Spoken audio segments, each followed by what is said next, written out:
This podcast is a proud member of the UUOP Network.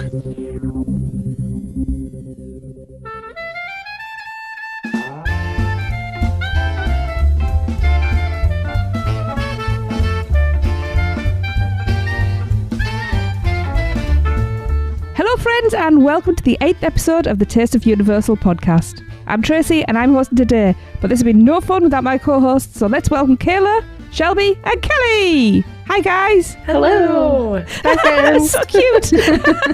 Right, we've all been a little busy lately, so come on guys, tell me what's new. I was missing last episode because I was with my new baby in the NICU. Woo! So all things are good. He is released. He is healthy. We're just waiting for paperwork. We adopted him, so we just have to wait for the paperwork to finalize and we can take a train to Maryland back to our home. But yeah, it's been really fun and exciting. He's so sweet and cute. He's amazing. Because Kayla, you have to say that you aren't just, there to get your baby, but where is there? Where have you been living the last 2 months? Yeah. So baby was in Orlando, which was the most amazing thing.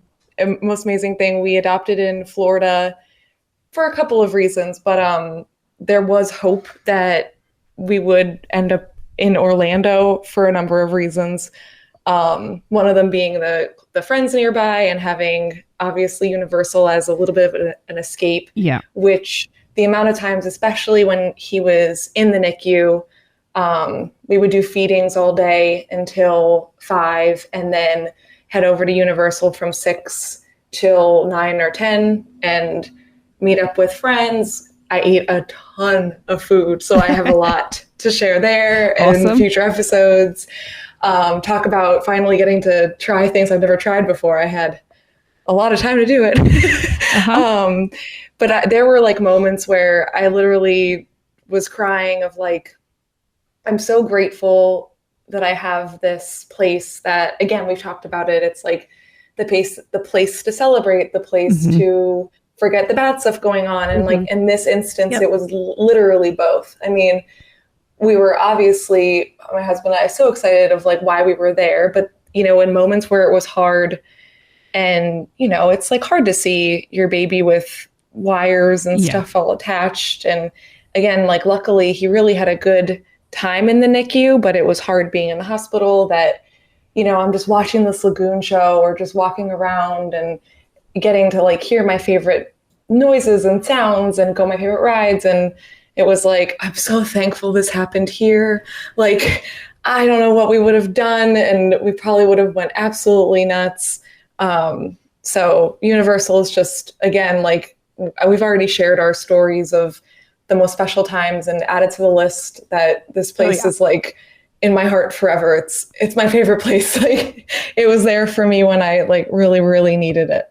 Yeah. So yeah. Well, that's awesome. I didn't really think about that, Kayla, of if you had just say he had been born in Omaha, no, nothing against Nebraska, but can you imagine being in a city that doesn't have, other things for you to necessarily be able to do? And I love Omaha. I don't know why I shouted that one out very specifically. There's lots to do in Omaha, but to be somewhere that is special to you while you're having to take this extended, nearly 2 months at this point, kind of, break from real life and be experiencing tough things during the day, but to be able to do that at night and be with people who love you and give you the strength to go back into the beeping NICU the next day and be there for Cam. So cool.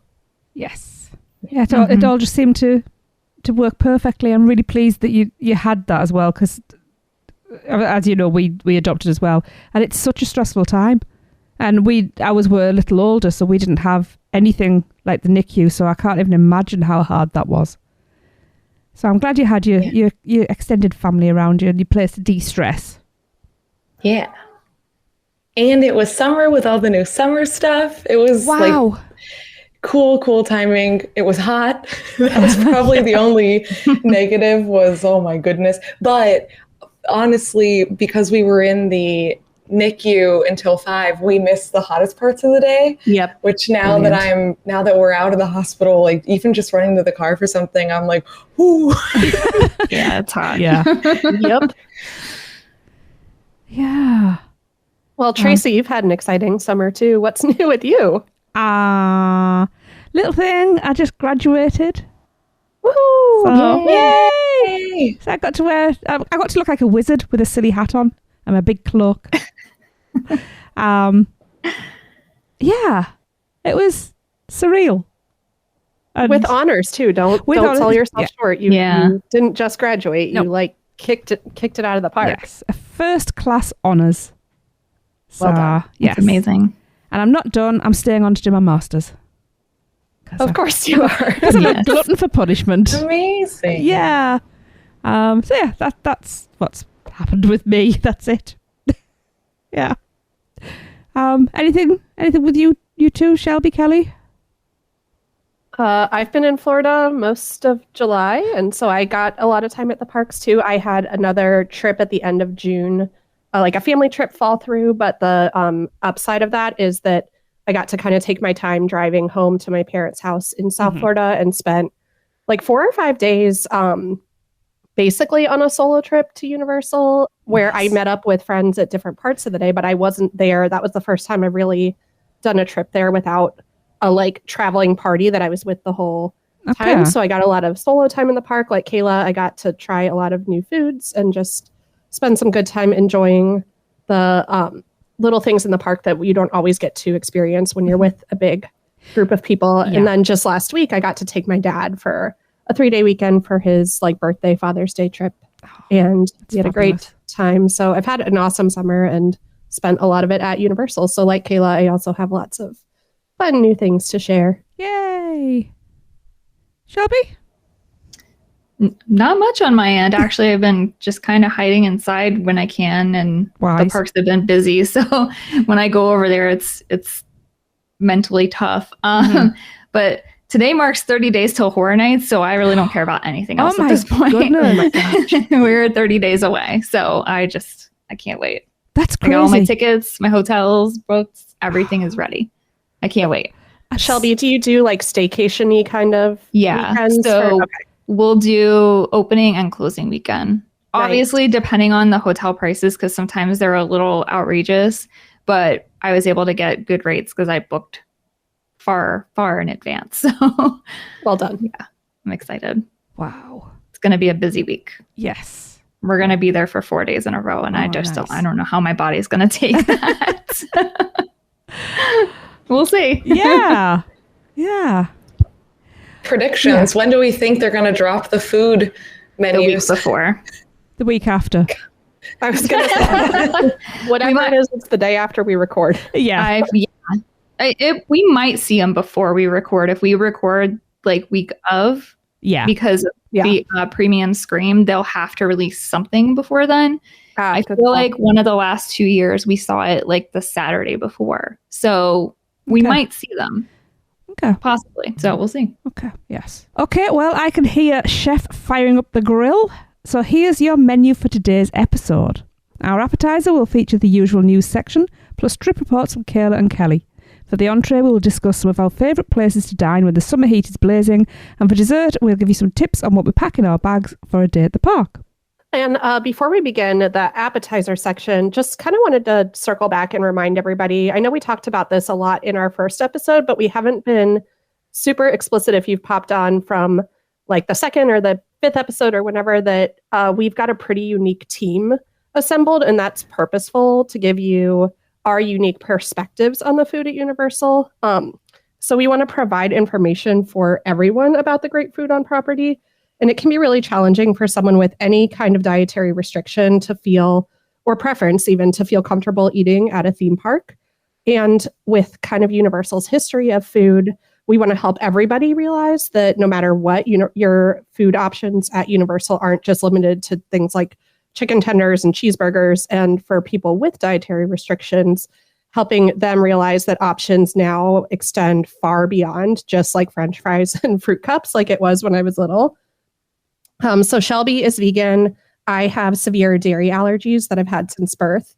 and Kayla has celiac disease and is completely gluten-free.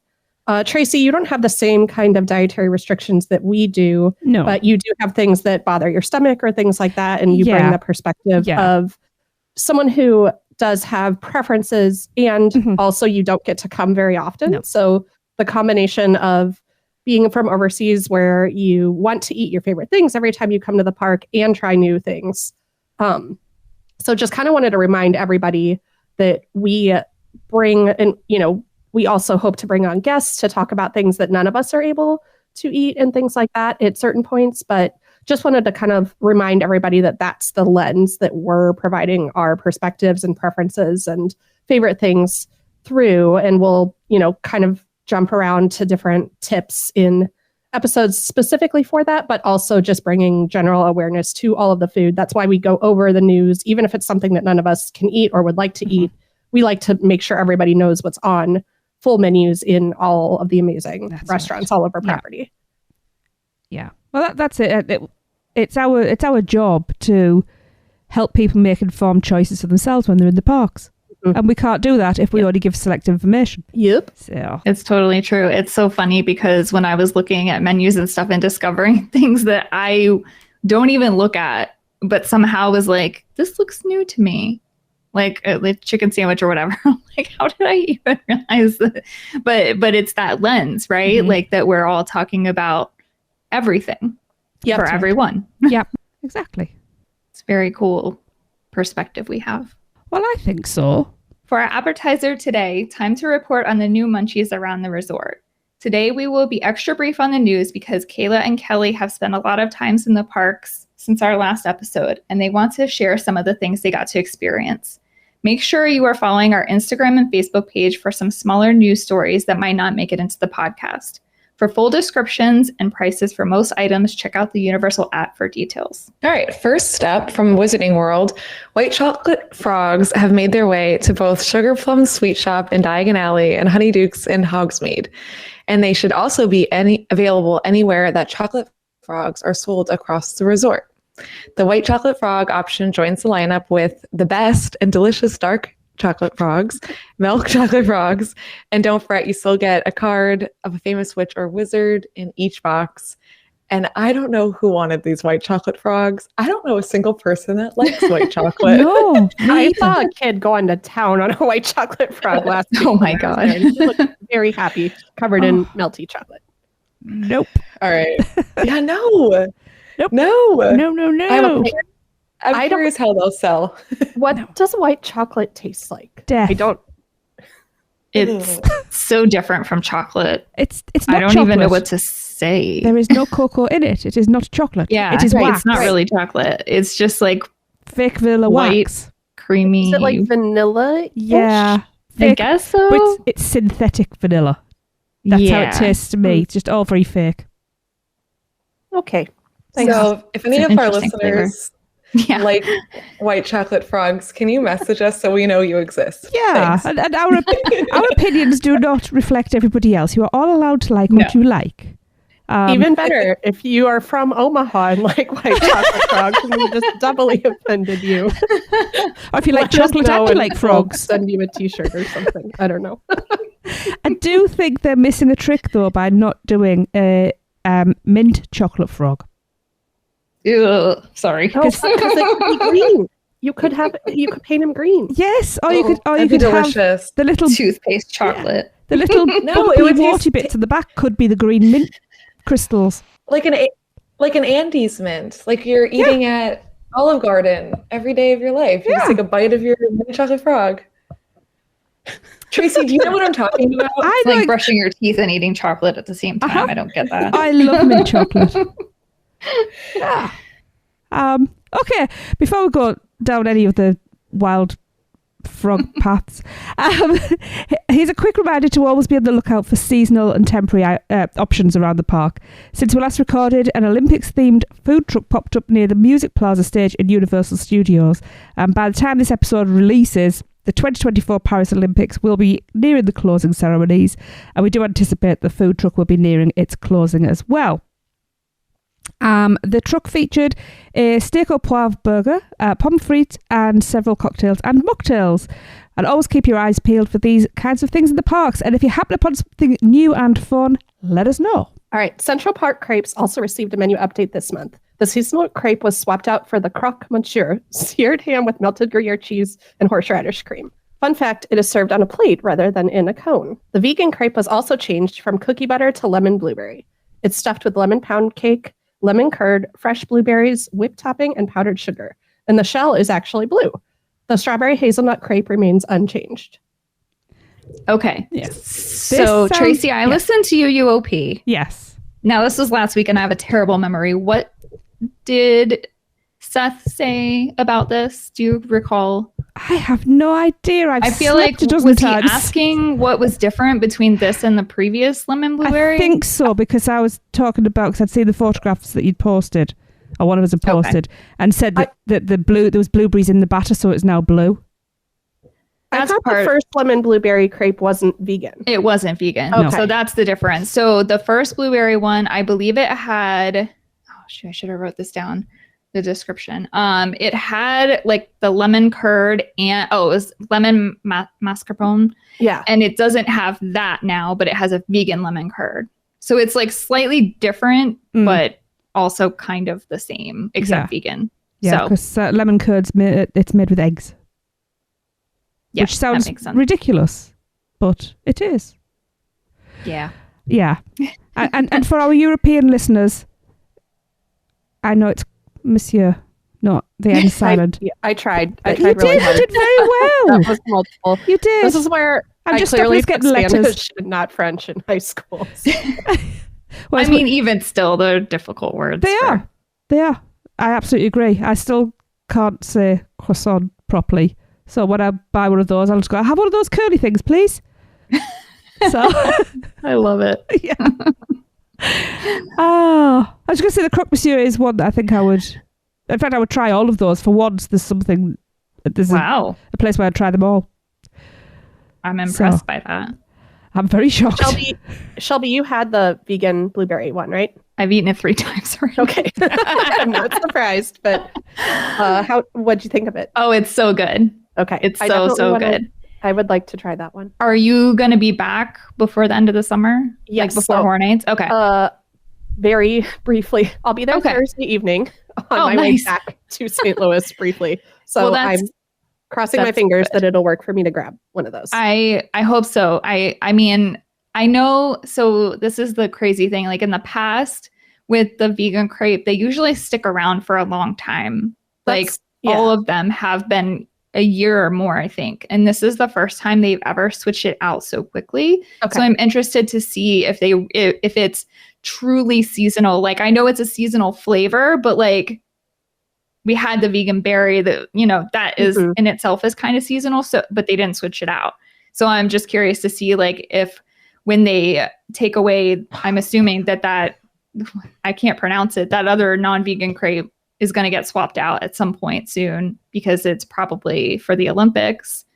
Or are they going to swap out the vegan one too? I don't know. Well, the cookie butter came around the same time as the tripletta crepe, right? Yeah. And that one's gone now too. Yeah. Yep. So I wonder, I also wonder what will happen. Yeah. It's going to be interesting. It seems like they're maybe going to switch this up more often. I have noticed that they do like to swap out the vegan one for some meat version of something. It does seem to happen. Yeah. And it's so we'll probably go to 2 savoury and a sweet next time. I would just really like for there to be a savory vegan option there. Yeah, I have thoughts on why that's not there anymore because we had 2 savory ones and I don't think they sold. And I think, and if you noticed in the description of the new lemon blueberry one, it doesn't say like coconut whip or chicken cream cheese or vegan lemon curd or anything. Off by I think they're trying to like avoid the stigma. So if you're vegan or someone who has a dairy allergy or an egg allergy, you're going to look at that vegan label.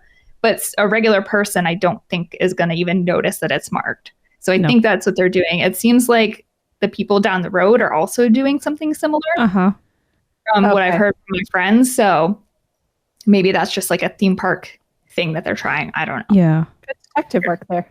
But then for people like me who don't like coconut and therefore coconut cream, it makes me feel awkward when I have to ask. Especially with what the lines are like for that little stand. Yeah. To get all the way to the front and be like, oh, what's the cream in the vegan option? Coconut cream. Oh, well, I've just waited 40 minutes and I'm not going to order anything then. Is there a whipped cream on the strawberry hazelnut crepe? I don't know. If there is, you could if you did wait in the line and ask and then they had that, then you could maybe swap it out. Yeah. I don't know. We'll figure that out when I go over. Yeah. Yeah. I'm just fussy apparently. Yeah, there's whipped topping on that one. Yeah. So okay. I understand. See, that's good things to talk about because other people, if you're not the only one who's fussy, you know what I mean, about something like that. Other people may have a coconut allergy. Yeah. Who knows? That's it. Yeah. So. Okay. That was a lot on crepes. Sorry. Yeah, it's okay. It was crepe. All right. That was productive. Yes. All right. Louis Italian Restaurant got a slight menu update this month, and they stopped serving breadsticks, which I know some people hearing that are going to freak out, but don't, because now they have just the garlic knots. Since there's a vegan option on the menu, which is the vegan sausage and peppers pasta, they can make vegan garlic knots. If you order that pasta, you'll automatically receive one with your vegan meal, but you can also order them a la carte. And you'll get 3 garlic knots for the same price as the regular option, which I think this is like one of the cheapest things you could buy in a theme park. It's like $4.29 for garlic knots. Wow. Yeah. Now that I hope they don't hear me say that because they're going to be like, oh, we're charging too little. Yeah. That's cheaper than a popsicle. Right? It is. Aren't the popsicles like $6.99? I think they're $5.99. $5.99. Okay. So if you're a fan of the breadsticks, never fear. You can still get them in the park. They have them at Cafe 4 and Pizza Predatoria. So those are both in Islands of Adventure. And Comic Strip Cafe is currently closed, but they also serve them. So if they bring back the same menu, you'll still have them over there. Louise has also added a barbecue chicken pizza to the menu. You can get a slice, a combo, which is a barbecue chicken slice and a Caesar side salad. Or if you're feeling really hungry, you can get a whole barbecue chicken pizza, but that'll run you $43.99. Ouch. Which is crazy amount. That is also, Tracy. Yes. Go ahead. Sorry. They're going to ask me something about the chicken pizza. Yes, I could eat a whole one. But that's for I want to see that. Yeah, if there's one thing I can eat, it's pizza. Yeah, that's a different show. That might be a good tip for like a family though, or something. Yeah. Do they sell all of their? I've never even been. I believe so. I think there's a whole pizza option for everyone. Yeah. That's good to know then, because I'm assuming obviously like $44 is nothing to like write home about, but it's probably significantly cheaper than buying like 8 individual slices of pizza. Yeah. And if you didn't know that, and you know that your family, if you're there with a family of 6 or something that where you could easily go through a whole pizza together, then that might be a good money saving tip. That's a good tip. And I'm sure if you've got little ones, sorry, that's very northern of me. If you've got little ones, I'm sure you could ask for it to be cut into smaller pieces as well. Oh yeah, I'm sure you could do that. Yeah. But yeah, I think they'll accommodate. Of course. If they're going to sell a whole pie at that price, yes, they are. Yeah, exactly. They are going to. Tracy, this is one of the other thing I made a mental note of that Seth mentioned in Little Things. But I think he said that the garlic knots are now vegan, but they're not. Like I just want to clarify, there's a vegan version that you have to request a la carte, and then there's the non-vegan version that just automatically, like, that's what they give you. So anybody out there, like, if you're wanting the vegan ones, you got to go up to the counter and be like, I want to order a vegan garlic knots. Yeah. Because they're not automatically vegan, even though like I wish they were, but honestly it's better because they make them fresh. And so like the same with the pasta. So if you get any of the vegan options here, they're automatically going to be fresher than anything they're serving that's not vegan. That's a really good tip. Yeah. Good. Yeah. Häagen-Dazs, located near the Mummy and Universal Studios, is offering summer seasonal frozen lemonades. I nearly said vegetables. I don't know why. Oh. Very different. Whatever floats your boat. There are strawberry, mango, raspberry and strawberry lemonade variations available in small and regular sizes, and the prices vary.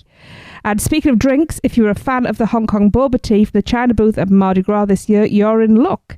This tea has been added to the San Francisco Pastry Company menu, and I wasn't there for that, but I love boba tea, so I will be checking that out. Nice. I wish that was vegan. It looks so good. Is it popping boba then? That's a good question. I'm not sure. If it's chewy tapioca, that should be vegan. It's not the boba itself that's not vegan. They put like the cheese cream or whatever in it. Oh, yeah, I remember. It's that one. But there is a vegan boba. Yeah. They do use the popping for the other one, so I'm assuming this is also popping boba. Oh, they're the worst ones. I don't have a preference over one or the other. I like the tapioca because it's a meal as well. Yeah. Lots of chewing involved. Yeah. I'm a weird girl. What can I say? Kelly, rescue We're all me. weird here, I think. Yeah, I was going to say, let's move along from that. When we talked about Big Fire menu changes last month, we did not mention a new dessert that they added. So they now serve the Big Fire Rocky Road Baked Alaska. And it's chocolate ice cream, toasted marshmallow, caramel praline crust, a huckleberry core, meringue, and it is torched tableside. This item is marked both vegetarian and gluten sensitive, Kayla. And it cost $12, which is fairly affordable for such a fancy dessert, considering how much their like tableside s'mores and other things that they smoke tableside are. So I think that would be a really fun way if you like wanted to get something festive, but didn't really want to put out the money for the tableside s'mores or another fancy dessert like that. I think that could be really fun. Yeah, that could be a good thing to have if he was celebrating a birthday or something there. Yeah, and there's not a lot of gluten-free desserts anywhere. So this is, I'm like really disappointed I definitely would have tried this. I don't think this will be my favorite necessarily, but it's really sounds unique. It's again, like I said, there's not a lot of gluten-free desserts anyway. So I don't think, and then what stinks is I think right now we're going to get everything to go. And I feel like this is something you're not going to want to miss, like seeing it getting torched tableside. Yeah, that experience. Yeah. Mm-hmm. Maybe we'll figure it out, but probably not. But it sounds delicious. All right. So then on to some sandwich updates. Richter Burger's grilled chicken sandwich has gotten a little fancier. It is now the grilled chicken BLT, featuring an addition of bacon and ranch dressing. This fresh option has lots of allergy-friendly modifications available, and I had the gluten-free before it was fancy, and it was very delicious, and they have very good gluten-free buns. Over at Mel's, they have added a new crispy buffalo bacon sandwich, which is a crispy chicken breast tossed in buffalo sauce with bacon, lettuce, tomato, and avocado ranch dressing on a sesame bun. I had to mute myself because Kayla, you know how you always talk about how gluten-free bread is smaller? I was about to ask you what size their buns are. I stopped myself. What? Wow. Their buns are good size. Okay, sorry. I'm a child, apparently. Okay. Did I? No, I didn't get to talk yet. And wait, we're at like trip report-ish time, but this kind of goes into it. I think majority of places, with the exception of Today Cafe, has the same gluten-free buns, which Today Cafe gluten-free bread and buns are phenomenal, as is the rest of the park buns. They're exceptional. However, the Richter Burger buns, the Confisco Grill buns that I had as my favorite things in the last episode that you guys read. I got was it like a chicken BLT or a BLT from Confisco? And I said, it was one of the best sandwiches like I've ever had ever. So when I ordered it the first time, the bread looked burnt. Oh. And oh no. I almost said something, and I was like, no, I'll take a bite. If it's really, bad, I'll say something. I took a bite. It was phenomenal. It had no burnt taste. Wow.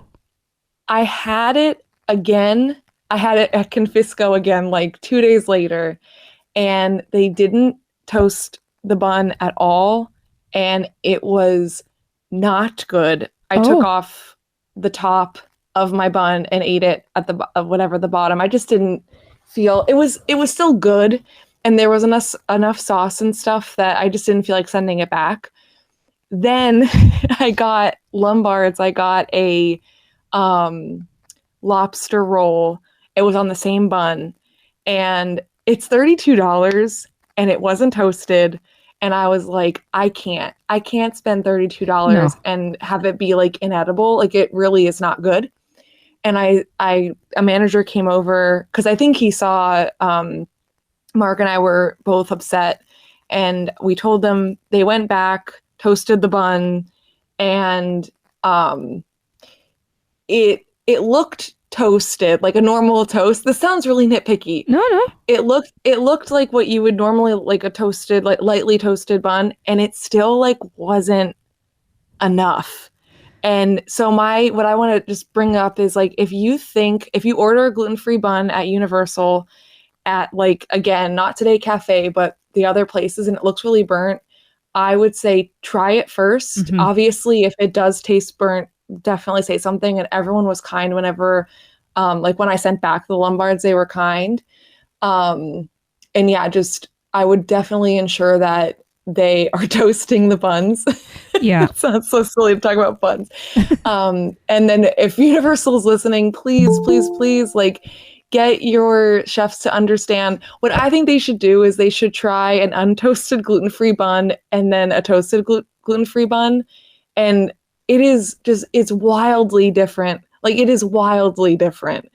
And it's not just me. This is like a common gluten-free thing to talk about.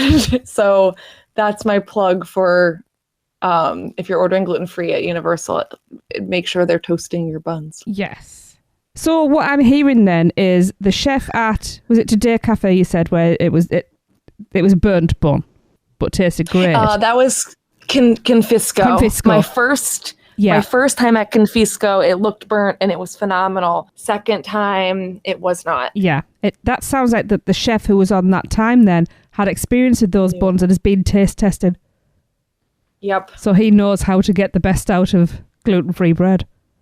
They need to send him to train all the others. Agreed. I'm so disappointed because I almost asked to do like a Universal shout out that, like, it was that good of a sandwich. Like, it was great. And now, especially again, having like other experiences of like an inedible, oh my God, I can't talk, an inedible bun, a like good but not great bun. I'm like, shoot, I could have literally put like, send this chef to teach everyone else. Yeah. Right. Shall we move on to some trip reports? How detailed do you want us to get? Because I was going to save a lot of it because I had a really amazing, I had an amazing time, but food-wise, my like common thing that I was telling people, and like people were checking in about that specifically, of like, oh, are you sick of Universal? Are you sick of the food?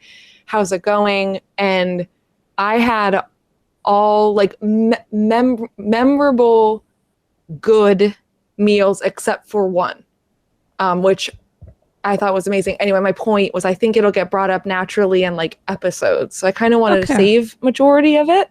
That's Kayla, do you want to pick like 3 new things we tried each, or 2 new things we tried each, or something like that? Because I was similar. I had majority really good experiences and then a couple not great ones that I think will also end up being brought up later. But do you want to pick a few things that we tried each, or? Sure. So I brought up Lombards. I tried Lombards for the first time, and I think that was my first lobster roll, and it was not great. It was also very expensive. Uh-huh. Yeah. And my Mark, my husband, is not gluten-free. So if I bring up anything he's had, just so you guys know, it's typically not gluten-free, or I'll specify. It was essentially shrimp and grits. And when he was reading it out, he was like, oh, andouille sausage. I'm like, that sounds delicious. I'm going to get it. They served it, and it was shrimp on a griddle corn cake with whatever like sauce. There was no andouille sausage. Oh. And he's like, I can like see, and if you guys remember, I just said like the manager sauce looking upset. So you have me like looking at my bun, like, no, this is going to be terrible. And then my husband like kind of like poking around with his fork with like a sad face. And he's like, there's no andouille sausage. And I was like, oh shoot. Yeah. That you specifically were like really jazzed about this andouille sausage. So when the manager came over, he was like, oh, sorry. The andouille sausage is actually like in the griddle cake. So my husband like cuts in and is like cutting in, and there's absolutely no sausage. Mm-hmm. And the guy's like, I'm really sorry. That's not how it's supposed to be. So they went back, redid it. And this time, like when my husband cut in, there was maybe 3 or 4 pieces, and again, like it wasn't called shrimp and grits, but the description was shrimp and grits. Uh-huh. And the manager, our waitress also said like, yeah, we really should probably change the verbiage. Like this is a common thing people are upset about. Like, yeah, okay. I mean, come on. There's no way you think this is going to be what you're getting. So that's my most negative, really my only negative thing that I got. But it was sadly so negative. And I know Lee brings this up a lot with UUOP, and I totally agree of like, oh, you know, you can get a bad service one time, but a great service another. Mm-hmm. I don't know if we're going to come back. Like, I think just price wise. I was disappointed. So that's my Lombard's experience. I got Kathy's ice cream for the first time, which we'll talk about later. Mm-hmm. And I can't believe I've waited this long to get Kathy's. I see Kathy all the time. Like, I think I usually don't see her open, and she was open like some days pretty late. Mm-hmm. So that was exciting. Keep Kathy open. I guess I'm spoiling it. I clearly liked it, but I'll get more detail later. And then I got 2 snack booth things. I got the corn, the elote. That was amazing. And I know our friend Grace said, I think it was, I forget, was it Mardi Gras? I think Mardi Gras. They had it, and it was like her favorite. I'm curious if it was the same, but this was absolutely amazing. It was so fresh. It was really, really hot. I actually had to wait a little bit for it to cool down to eat it. But what I loved about it was like, you know, the Mexican cheese mayo concoction, but it was really light. Like it was really delicious and unique.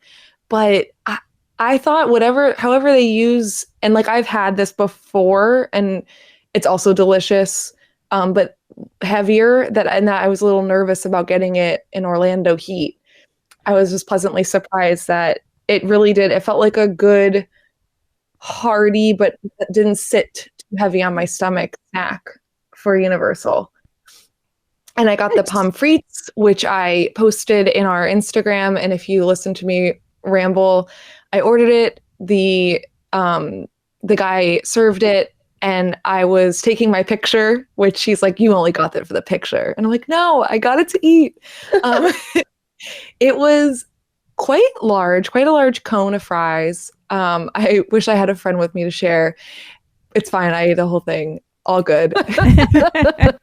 Don't need friends. But yeah, I took a bite. I like soggy fries. So, you know, again, this is like personal preference. And the guy was like, he's like, excuse me, come over here. Like, I'm going to remake your fries. These are just, they're not done enough. And I was like, no, I tried one. And like, I think they're good. And he's like, no, they should be crispier. I can make them crispy. I'll make you a fresh batch. And I'm like, no, I swear, like, this is good. And then he was like, you really just wanted the picture. And I'm like, no, I like soggy fries. But again, like, wish I got his name. He was like a little high up in the booth. I was so impressed at how much he cared about his job and what he was doing, the quality of the food, that he tried the fry and didn't think it was done enough, which I know my mom loves crispy fries. So like she would have been like, oh yeah, like thank you. And yes, that was like a really cool experience of just, I love fries. The truffle sauce is delicious. And the employee that I got was just top tier, 5 out of 5 stars. So those are my 3 new things. And the Lagoon show. Oh my gosh. Oh my God. And this parade. I'm not a parade girl. Mm-hmm. I saw that parade, I don't know how many times. I was talking to the people a lot. Like, I'm a parade girl. I'm a Lagoon girl. Oh my God. Best. I'm so jealous. Team Universal Summer, this year's summer, they knocked it out of the park. And again, it's like, I'll never forget this summer, but to have these really special things, and like they haven't had a parade in how many years. I love Lagoon shows, and to see the first drone show, like, yeah, Universal spoiled me. They just knew. They did it for me. I know it. Absolutely. Me and Cam. Yeah. That's awesome. Amazing. Yes. Yeah. I agree. Yeah, I had all jumped. My first one that I'm going to talk about kind of goes right along with what Kayla was just saying about having a great experience with team members and things like that. So there are a couple things that I can finally join all 3 of you in loving. So first of which is green eggs and ham. Yay! I tried that for the first time.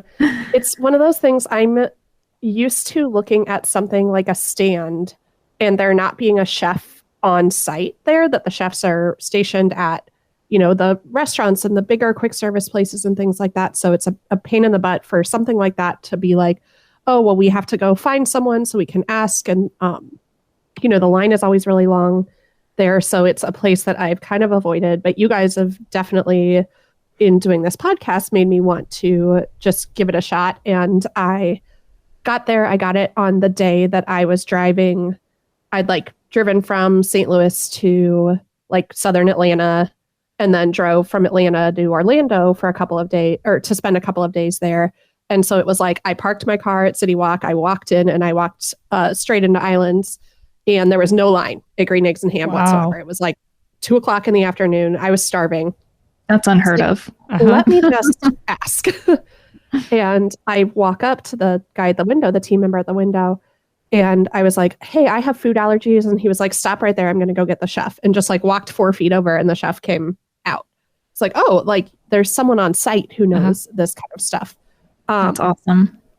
And what was amazing was he was like, so tell me what you want. And I said, well, I was just going to try the vegan pizza tots because I know I can eat them and that'll be easy. And his response was, I didn't ask you what was easiest for me to make. I asked you what you want. Wow. Who is this chef? I went into shock for a moment, I think. Yeah. About all the details that surrounded that. I did go ahead and get the vegan pizza tots after that because I wanted to try that. I like to, if I can, try a dish that I don't have to modify because I know it was designed that way and supposed to be composed in that way instead of switching things out. But it's good to know that I would be able to modify other dishes, like if I wanted the pizza tots, but just swap out the cheese so that I could have regular pepperoni or regular sausage or things like that. That was fantastic. And it was one of those things, I looked at his name tag and was like, I'm definitely going to remember this guy's name. And then 42 seconds in a ride on Kong later, I'd forgotten. Well, you got your pizza tots and you're like, okay. I did. I had my pizza tots. They were fantastic. And then also joining Team Today Cafe, and same sort of thing of that, always a long line. The very first time I went in there, they had not been open very long, and I waited in a long line for them to seem very confused about the allergen process. Again, this was just weeks after they opened. And so I was like, I'm tapping out. I'm not gonna do this because I didn't feel safe, but had just such. I was with Kayla for my first Today Cafe experience, and she saw me like inhale a sandwich in 4 bites. I got the Carnegie, and then I brought my dad last weekend when we were there, and because I knew this is exactly like he loves like pastrami sandwiches and Italian sandwiches and things like that, and I knew he would enjoy it. And not only did he inhale his Carnegie sandwich, but he also finished all of mine and then fell asleep on the boat back to Sapphire Falls. So, and I asked him, we were driving home, and I asked him what his favorite thing of the whole weekend was, and he said the sandwich. So, Wow. Yeah. Oh my God. Over the Lagoon show? That's some sandwich. Yeah. When I told him he wasn't allowed to pick the sandwich, he said the Lagoon show, Kayla. So, Okay.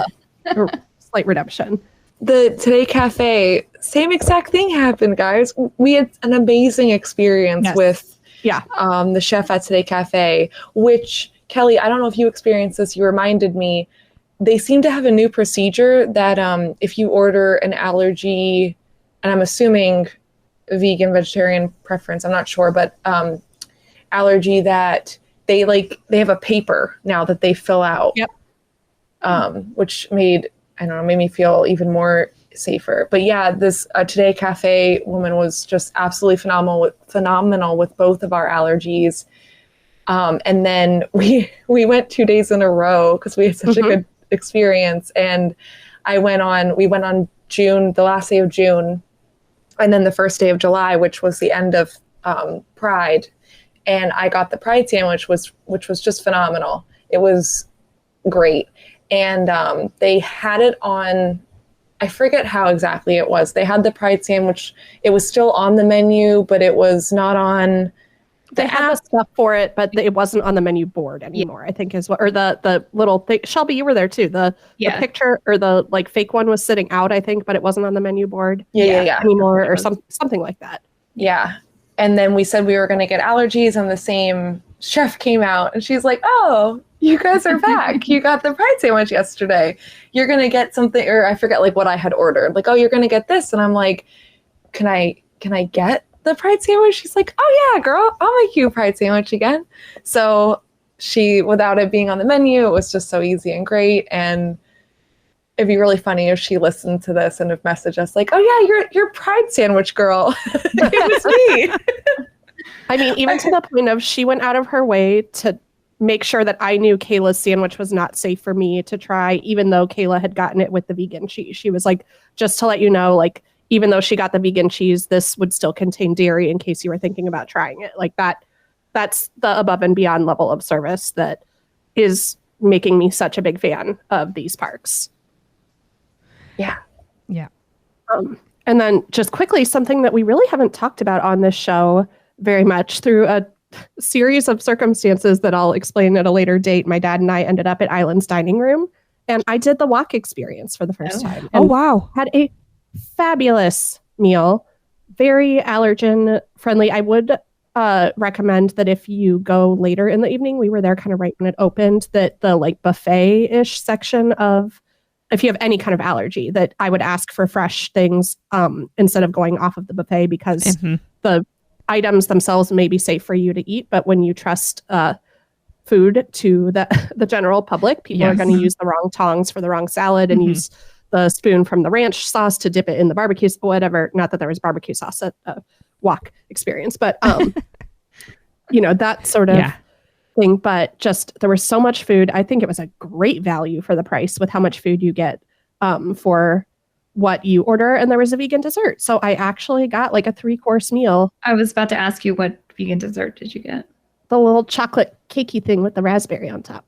Oh, okay. They have two new ones now. They offered, that was where something got lost in translation, in an unsafe way by any means, but the waiter, the chef in the wok area told me one thing, and then the waiter came back.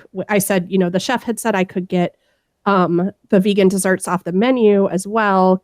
Would you mind checking on which ones are available? And the waiter came back with a fresh piece of the vegan chocolate cake from the buffet section instead of Yes. So I think that was not. Yeah. But did it taste like freezer to you? I don't think so. Okay. Well, that's good. The one we had 2 weeks ago it was not great. Okay. But the other 2 new vegan desserts are incredible. Oh, cool.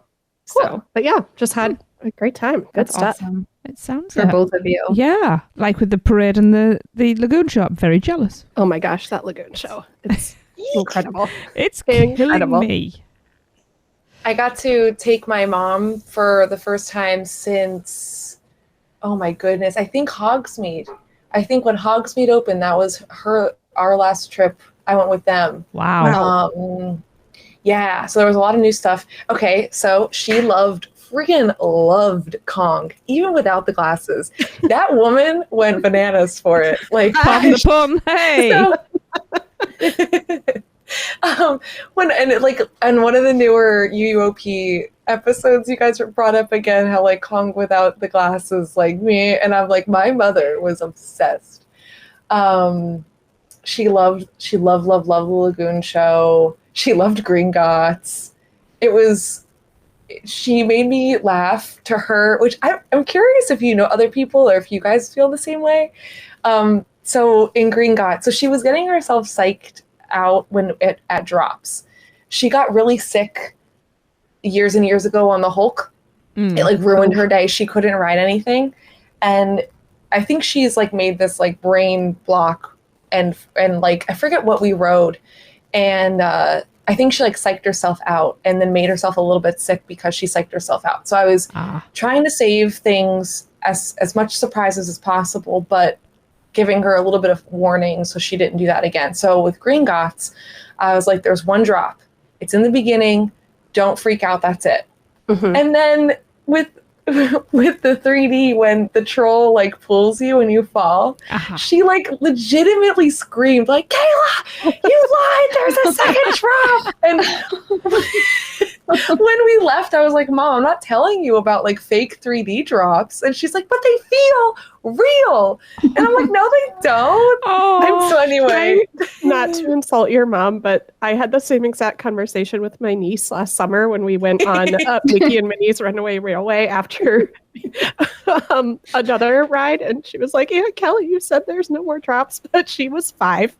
And so I'm trying not to like equal your mom's experience with Noelle's experience, but that's the only time I've ever had that happen. Yeah, I loved how into everything she was and that it was real. And like I said, then I know her really well and she's not someone that would like fake it. It seemed really genuine. She was like really freaking out. So it was really fun to go with someone that, you know, we all read these things like 100 times and make jokes about whatever stuff, and to have someone who legitimately was like, what is happening? Oh my God. It was really cool. So Cameron has feelings about Gringotts. Oh, bless him. Oh. All right. So I think that's the end of our trip reports. Yeah. I'd say so. I think so. You'll hear many more stories and things as the weeks unfold. Absolutely. Okay, for our entree this month, we want to provide the counterpart to episode 2, where we discuss cold weather comfort foods and ways to stay warm on those infrequent yet very real chilly days in the parks. I have experienced one of those things. Mm-hmm. Wow, we dropped a lot of degrees overnight and I was freezing. And I'm a Brit, so it must have been cold. But it's far more likely you'll find yourselves in search of ways to keep cool in the parks, and that's what we're going to discuss today. So we're each going to share some tips about ways to stay safe in the heat, our favourite things to eat during those miserably hot summer months. And a good chunk of the summer has already passed, but August and September are often some of the hottest months of the year. Yes, they are. Mm-hmm. And if you're headed down for horror nights, you are not safe from the 90-plus degree heat, even well into October, or the night. The nights are really sticky. It's so humid, especially if it rained in the afternoon and then the sun came back out. You're like basically cooking in a steam bath. Yeah. Feels like temperatures well into the 90s at like midnight, 1 a.m., 2 a.m. sort of thing. Like it just doesn't really let up. No, it's crazy. So Shelby, you are up first. Okay. Well, if you're familiar with universal vegan food at all, you know most of our options are hot. Unfortunately, we have pastas and burgers and things like that. We do have a variety. So I kind of agonized over this a little bit. I tried to give one or two things in each park so that people have a variety. So my first item is going to be the chilled tofu noodle salad that's available at San Francisco Pastry Company in Universal. It is very good. It's messy. I always hit myself with the noodles in the chin. You know how I feel about that. You know how I feel about that. It's quite delicious. It's very garlicky.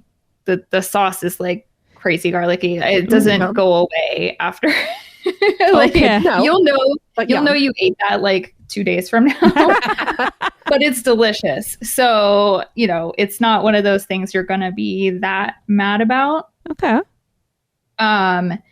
It has, I was going to tell you guys kind of what's in it. This is the only thing I'm going to tell you what's in it. But it has sweet potato noodles, carrots, cucumber, cilantro, and then soy vinaigrette. But they're heavy on the garlic on that one. Nice. You can also get it without tofu. So if that is something that you don't want to eat, or my husband can't eat tofu, he has a soy allergy, you could remove that. So, and then actually yesterday I went and stopped by the park and I finally got a frozen ogre sour ice pop from DreamWorks. Oh, wow.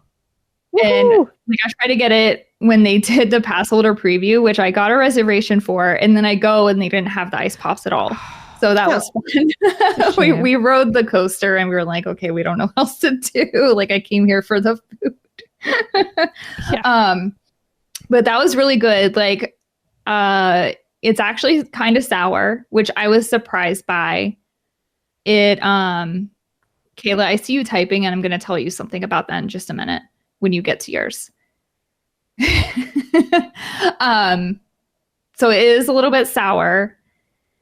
I was opening the package and I got it open an inch and it was wafting up at me and I'm like, oh wow, I'm shocked because at where is it? Moose Goose what is it? Moose juice. Moose Goose juice. Like a tongue twister because it's stuck Moose juice. Yeah. Moose juice. They have one of them is supposed to be sour apple, but it is not sour at all. It's not what you're expecting. So I was really shocked that this one was actually what it was saying it was. It was delicious. It was the last one, apparently. The team members actually told me they didn't have any. And then one of them was digging around in the freezer and they found one at the very bottom and it had a dent in it. They're like, do you still want it? I'm like, yeah, I do. Especially if it's the last one. Yeah. I've heard very good things about them. Yeah. And the other one is very good too, the Chonky Donkey. Let's see. Staying on the sour kind of in the sour area, the tongue tying lemon squash that you can get either in Diagon Alley or Hogsmeade is also really good. If you like lemonade, you may or may not like this. It's very, very tart. Yes. And they add in a little shot of vanilla. That's what the extra flavor is. I, for the life of me, could not. I tried. Sorry. Thank you, Shelby. I tried this just this last weekend and I loved it. But I was like, it's not just lemonade. There's something else. Mm-hmm. It's a little shot of vanilla. It's so good. And I'm obviously a fan of very tart things. I love lemon. I love lemonade. Same. I love anything sour. I'll just eat lemons with salt on them. I'm really in on the tart. So the tongue tie and lemon squash is perfect. I don't personally drink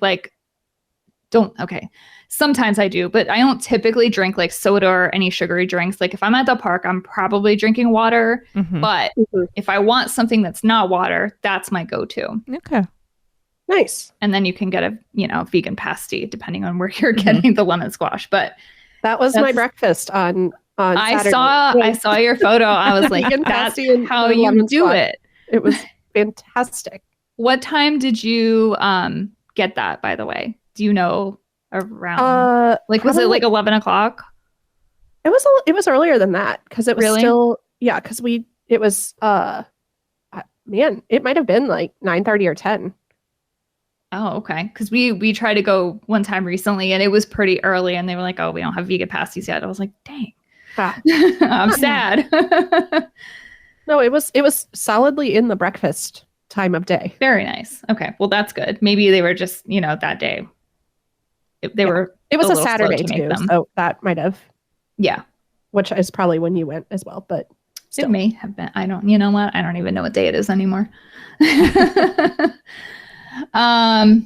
And then I had two other things to mention, but I'm just going to mention the Tame Dragon salad at Circus McGurkus. I know I've talked about it before. That's a really good option for. There's actually several salads in islands that you could get. You could get that one, or you could get the Tame Dragon salad at Circus McGurkus. It's a nice, refreshing light meal, and it's cold, so it's delicious. I was really going to put that, right? And I forgot, and I'm glad you put it. And also. The Park Avenue avocado toast that Shelby mentioned on gluten-free bread is very delicious as well. That's good. Kayla, I wish they would switch over the gluten-free bread to like something that was vegan.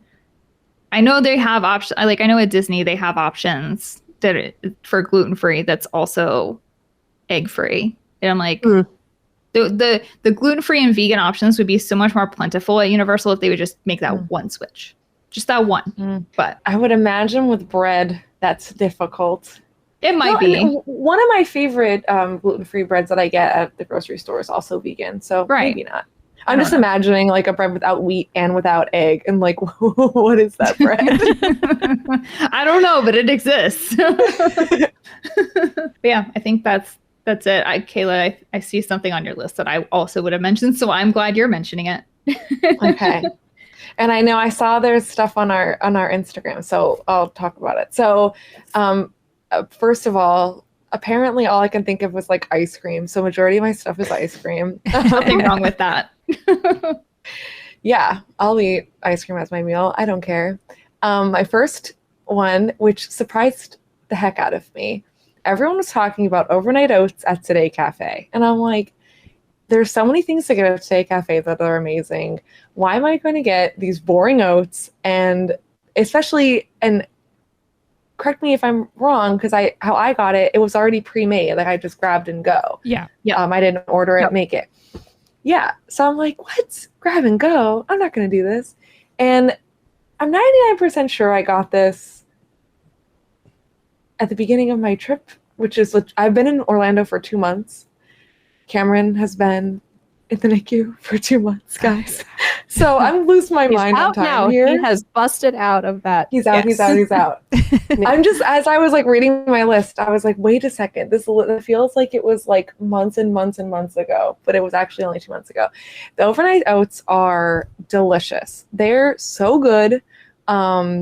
I apologize for taking this long to get it, and I apologize for judging everyone that had been saying they loved them, and I judged them in my brain. The only negative is, since it's already pre-made, you can't get it changed, and I know they have toasted coconut. So I'm assuming, Tracy, you'll never get that. That's just put me off.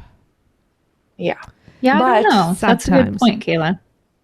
Yeah, actually, maybe if I go back this trip, I'll see if you could get it. And see if they can make adjustments. But I don't know, because I'm thinking about it, like the oats need to sit. They need to soak. Yeah. I thought the coconut was just on top. That's what I'm wondering, if they have. So I guess if you want to pick it out, I don't know. Anyway, delicious. The thing that I added, yes. I have a question for you, because that item is not marked gluten sensitive anymore. And I know there have been discussions in other groups about it not having certified gluten-free oats. Does it affect you at all? It didn't. I mean, obviously, I hope it didn't. It did. And now I'm re-looking. Yeah, you're right. But I think it used to say gluten sensitive. That's why I'm bringing it up. I thought on the packaging it said it, and when I asked, they said it was as well. But you know what? You're right. Now that I'm like re-looking at the app, it doesn't say it anymore. So I don't know if when I got it, it still was gluten sensitive or if it was on the packaging. Shelby, do you think they've changed that? I'm not to spoil what you're about to talk about, Kayla. I know. So many people questioning whether the Chunky Donkey is gluten sensitive or not? Do you think they've... That's what I'm wondering. Because I've also noticed when I got the newest allergen menu from Universal that things that have the item itself has not changed in one way, shape, or form, but the marking on it has changed for certain things that have always been that I on my trip asked, hey, did you guys change the sauce or the bread? Or they were like, no, it's the same exact thing we've always had. Yeah, but it's marked differently than it was before. I think there were some questions about these two items specifically. Okay, like out of anything, these two items. So I think they're erring on the side of caution with the overnight oats, I guess. Yeah, because it was more gluten sensitive for a very, very, very long time. And just people, Kayla, I don't know if you want to go into the whole why are some oats gluten-free and some oats not, when oat is a very different grain than gluten. But I just, for people who are listening, that this is a very confusing conversation that we are having. I don't know, Kayla, if you just wanted to quickly explain that. Yeah, so I hope I explained this correctly. What I understand, and then this also could be that it's not certified gluten-free, but the oats that I had were fine and didn't make me sick, whereas another bowl could have been bad and could have made me sick. So it just could be higher risk. From what I understand is that it's how the oats are processed or like where they're grown. And if they're grown near wheat, if it's on a plant that's like near wheat, they're not certified gluten-free. And like how, because wheat can easily get intermingled with the oats. So there's like a specific way to like grow and manufacture the oats that makes them certified gluten-free. And then if Universal isn't using certified gluten-free oats, they're not, we don't know for certain if it's gluten-free, so they're not going to put it on the labeling. You could get contaminated. And this is impacting the overnight oats at Today Cafe and the Chunky Donkey in DreamWorks Land. Did that make sense? Yes. Yes. Okay. Yeah. I had both and I did not get sick. Yay. That's great news. Yeah. Otherwise I wouldn't be shouting the praises. True. Kelly and I shared the Chunky Donkey and it was really cool. I guess it's really it's very much preference. This was my favorite. I think I actually preferred this consistency of like a popsicle than the Minion popsicles. And Kelly, I'm going to steal your thunder. Kelly said it perfectly that it reminded her of like a Rita's, like a chocolate Rita's. If you guys it's like Italian Rita's, ice. I can see that. Italian ice. Yeah. I thought it was it was very nostalgic for me, whatever that like chocolate flavoring that they use in Chunky Donkey is like something that I had in my childhood because I could like close my eyes and I was like at a baseball field. So it reminds me of those fudgesicles you used to get at the grocery store.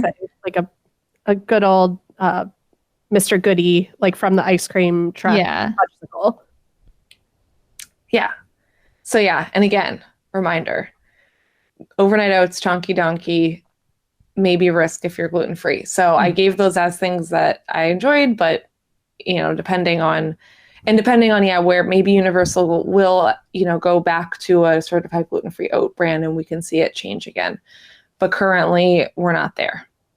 Yeah. And that goes to say like with celiac being an autoimmune disorder, if someone were to have a true gluten allergy, it might affect them in a different way than someone with celiac disease as far as how their body processes and reacts to things. Because there's also, I think it's, there's, certain aspects of oats themselves the body could treat it like they would treat gluten if you have a severe celiac disease or a severe allergy to wheat, just to be aware of those things that's, obviously all food anywhere is an inherent risk for anyone with food allergies or sensitivities to consume. But just so you're aware that feels like a really long tangent for people that doesn't apply to, but that this information is so hard to come across for those of us that it does affect.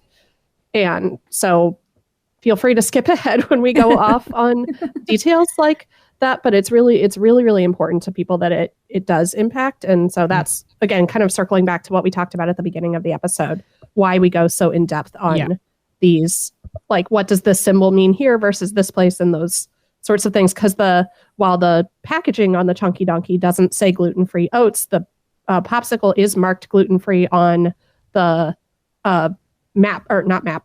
menu. Thank you. That's the word. Okay. On the menu, it has the gluten sensitive symbol on it.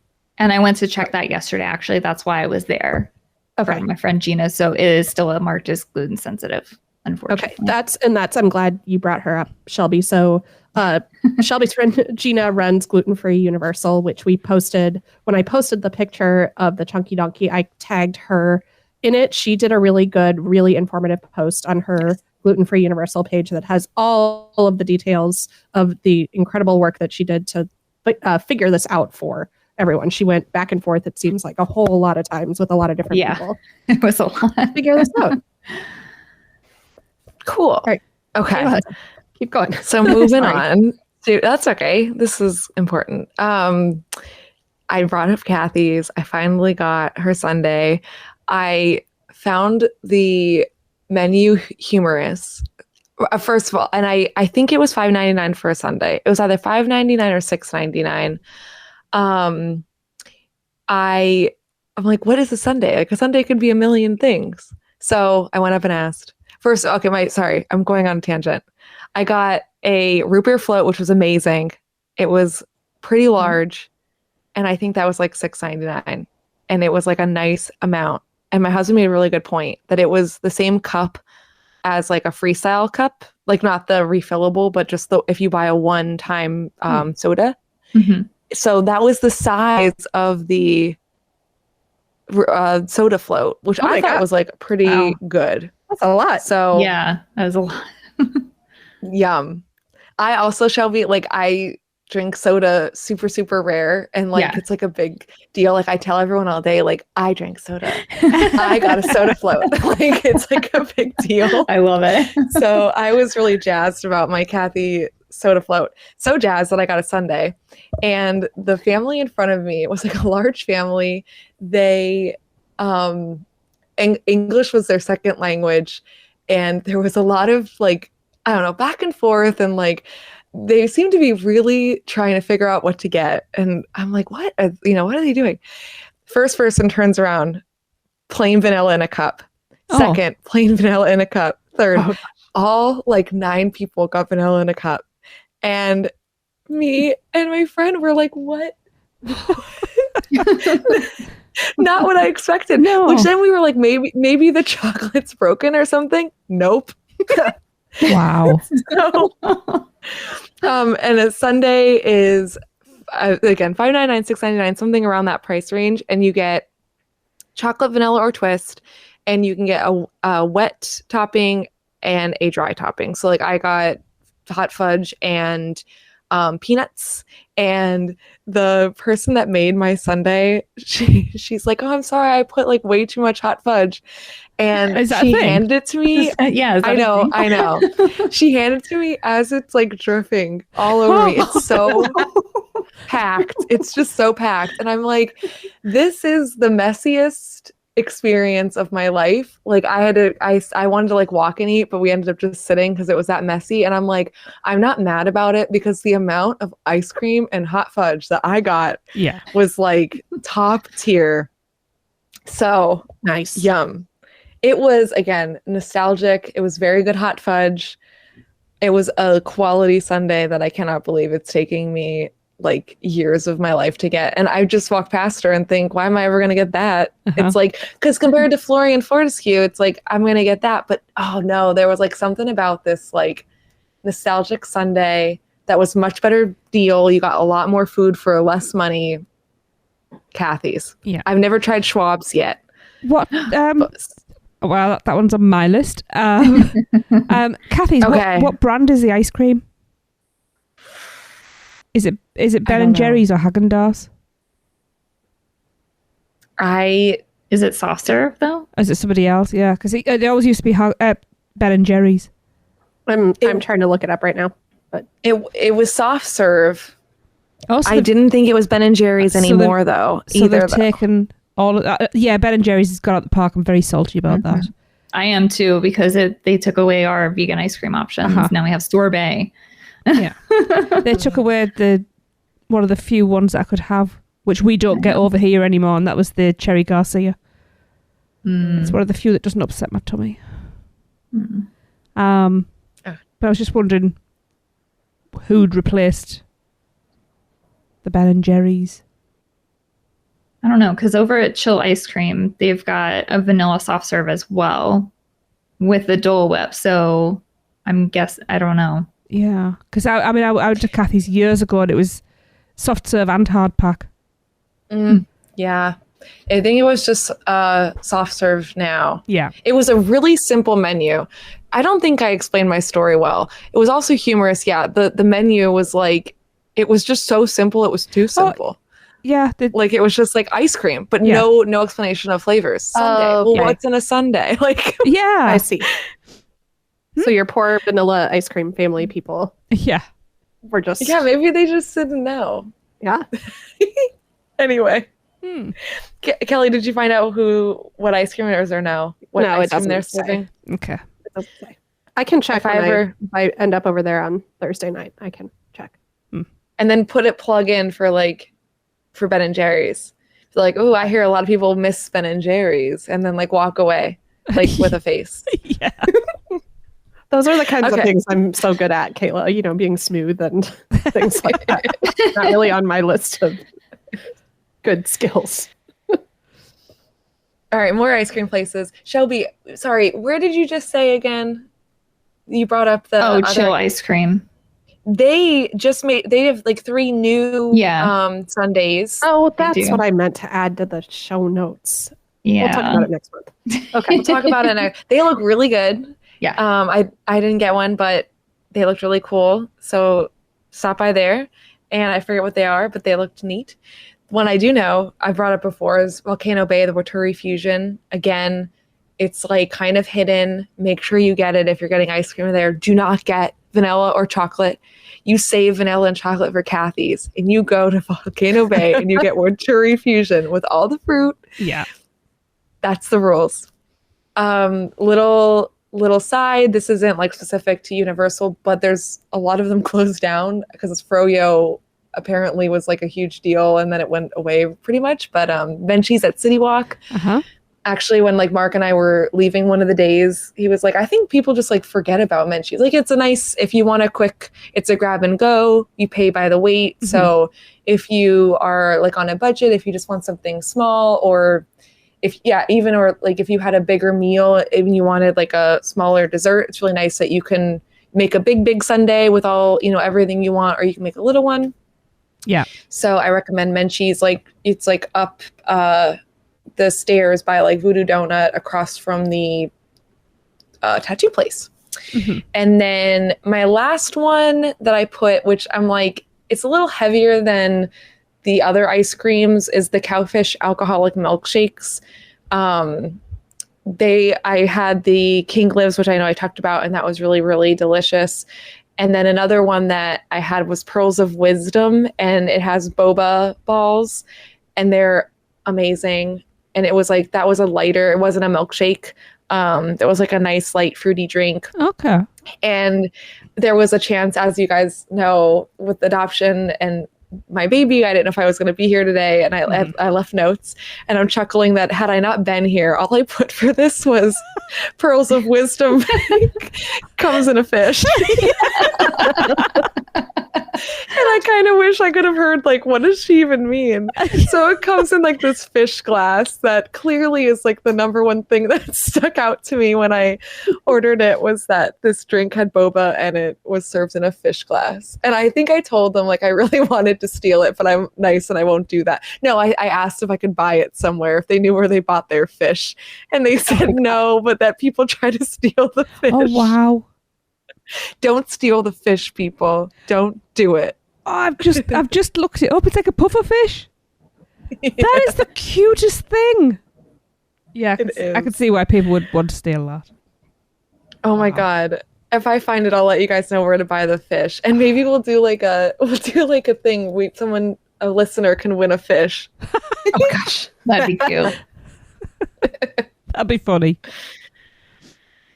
All right, so that's all the ice cream. That's a lot of ice cream options because that's what I was thinking about when I thought of when I'm hot. Yeah. Tracy, what are you thinking about? Well, I'll start with liquids. Yeah. So my brain's just like going a million different directions at once there. Honestly, when I'm in the parks, I just try to drink water where I can. I have the occasional soda because, otherwise your taste buds get a bit bored. But we get the refillable cups that you can then recharge every day. But we tend to just recharge every second or third day. And then on the off days, we just refill with water because you can get free ice water from any of the, what are they called? Freestyle machines, thank you.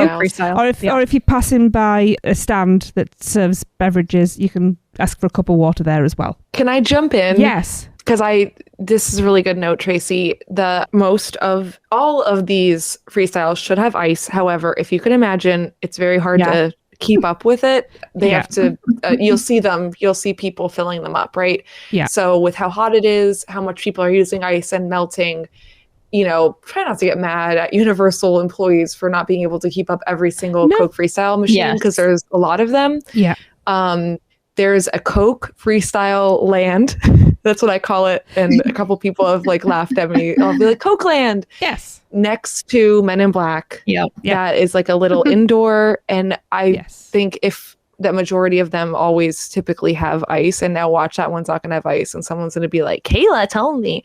But so pretty much, even if I filled up recently, I will go in and get ice at Coke Freestyle Land next to Men in Black. That's my plug for that. Now, interesting, I don't put ice in my drinks because it comes out whether it's water or soda, it comes out freezing anywhere. Yeah, it's pretty cold. Some of the machines were warmer, which I'm typically, and I know it's healthier to drink water lukewarm, and I'm typically in that boat. But man, when you're in Orlando in the summer and walking around all day, having cold and ice cold water was like chef's friggin' kiss. Yes. So and then like I said, I saw there was a lot of people that if it was out of ice, it was like, we're out of ice. And I was like, Coke Land, let's all take a walk to Coke Land. It's okay. First world problems. Yeah, they've actually added ice makers to some of them now. I doubt they'll be able to keep up, especially when it comes to horror nights and stuff. But Louis has ice makers on top. Okay. So I guess we'll see what happens there. Yeah. Okay.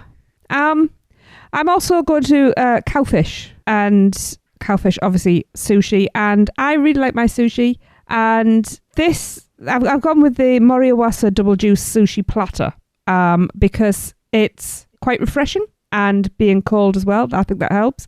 It's a really great selection of 22 pieces, and apparently it's great for sharing if you're into that kind of thing.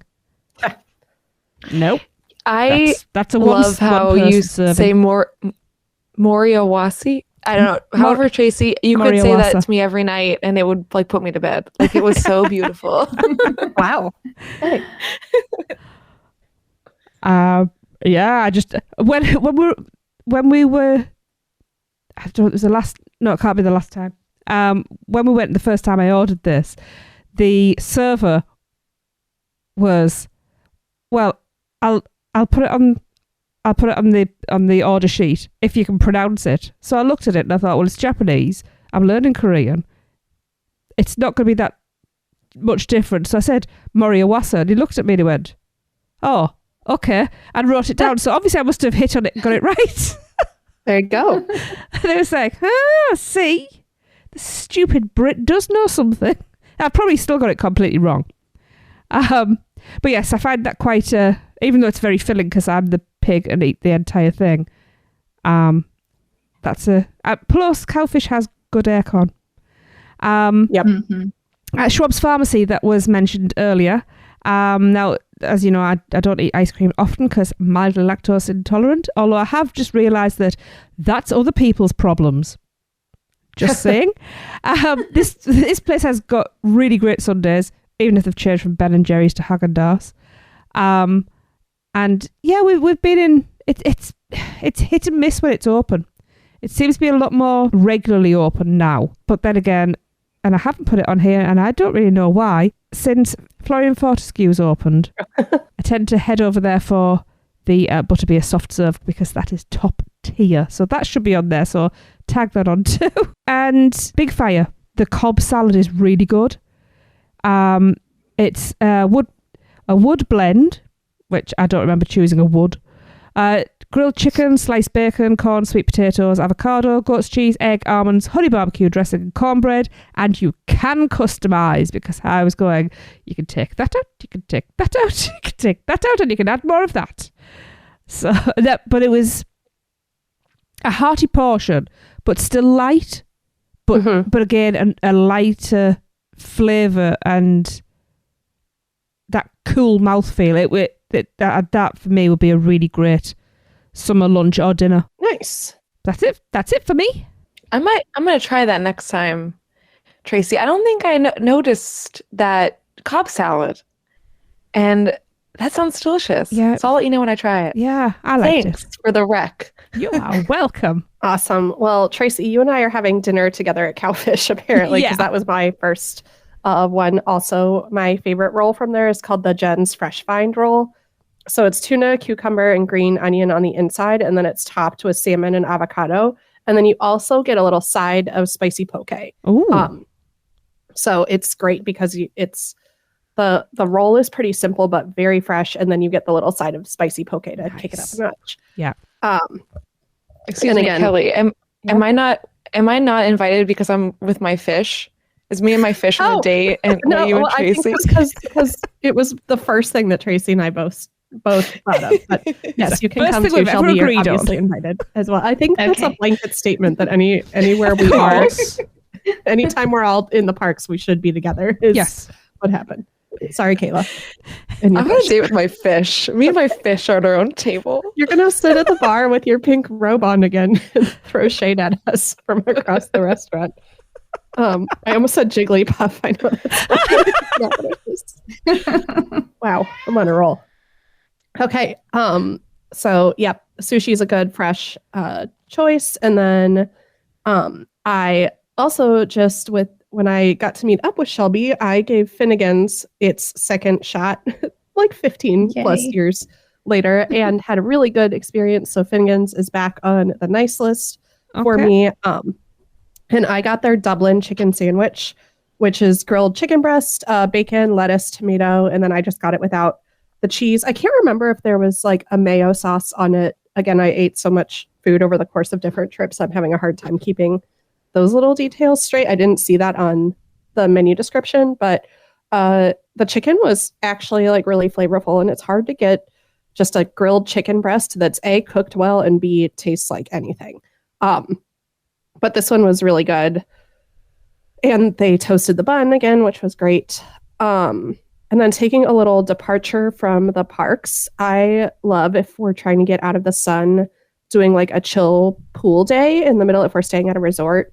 And the pool bars actually have some really, really good food. I very rarely stay at Portofino, but I love their pool. And they've got Splendido is their pool bar and grill that has some really good fresh options. And a lot of those places have little tags hanging from the beach chairs where you can scan the QR code and it's got your like chair number and you can order food and drinks and they'll bring it to your chair. Wow. So you like don't even have to go.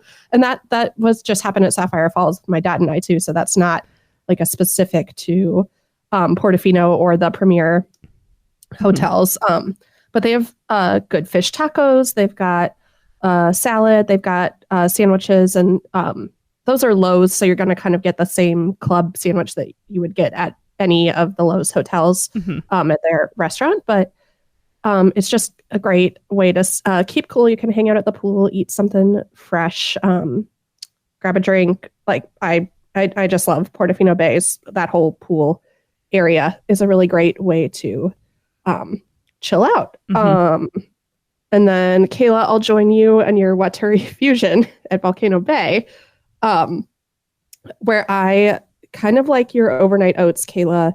They have a island chicken salad in their grab and go cases, and I think all of the major food stands that's dairy free, and it's diced chicken, apples, grapes, almond in this creamy coconut dressing. Tracy, it actually tastes like coconut, so you would really not like this. But it doesn't have celery in it, and I really don't like celery. No, and a lot of me chicken salad has celery in it. Is the dressing on that already applied? Does it come in a little pot or sachet? No, it's all together, like the oats sort of thing. Yeah, but great fresh choice when you're at Volcano Bay, and then kind of last minute. So both, if you're at Islands, I would recommend eating anything at Mythos or Confisco just to get into their air conditioning because it is like Arctic cold in both of those. And then just a fun little moment that I had on one of my solo days this trip, I got a Dole Whip from Blimpies and then just like walked around the Wimpies, not Blimpies. I said it. It's like, that's wrong. I think I combined Blondies and Wimpies. Okay. Whoops. Okay, Wimpies. I got a Dole Whip from... Wow. I got a Dole Whip from Wimpies and walked around the waterfront down there behind me, Ship the Olive, and I found a bench that was right by Velocicoaster that was in the shade, and I just watched Velocicoaster go for a while, and by the water there was a little bit more of a breeze, and ate my Dole Whip. Nice. So, that's awesome. That's what I got. Awesome. So yeah, that's a great menu of things to try out next time you're in the park during the hottest times of the year, which is most of the year in Florida, let's face it. Yep. Now we also wanted to give some general tips for staying both cool and safe in the parks when it's so hot outside. So Kayla, will you set us off this time, please? Yes. So I will be sharing places to get wet, starting with Toon Lagoon. So Toon Lagoon has some nice areas right from the start with like the splash pad. And a lot of it, like there's a place where you get pictures where I see kids standing where you're like under a cloud and the water just comes down. And like, yeah, you can get it dumped right on you, or you can like put it on your hands and put it on, you can kind of adjust. You don't have to get soaked. And that's typically like, especially on a really hot day, I'll plan to walk through Toon Lagoon just to get a little bit of a spritz because it helps me. I think that's one of the things that's been helping me not get too hot. Yeah. It's just getting a little bit wet. And yeah, DreamWorks Land, obviously, a new park there, the new part of the park. Some of the water features I've been noticing weren't open all the time. So everyone, I don't know, stay positive and try to just have patience with Universal as they finalize everything at DreamWorks Land. I know a lot of people are talking about, Disney takes 10 years to open a brand new thing and it's just a water fixture, whereas Universal opens in a year and half of it's working and they're updating it. And I prefer Universal's way, and plenty of it is working. And every time I've walked around there, at least one of the water fixtures was working. So hopefully by the time this comes out, all of DreamWorks Land is all good and everything's working perfectly. But also things go down. So anyway, that's that. There's spritzers by the Animal Actors stage, which I don't know. I think this is on when it's really hot in the summer. I don't remember this on all the time. So I don't know if some of this all the time. Yeah, I don't think some of this stuff is on all the time. The next one is I know for certain it's not. There's a fire hydrant that sprinkles near Finnegan's, which I've never seen in my life.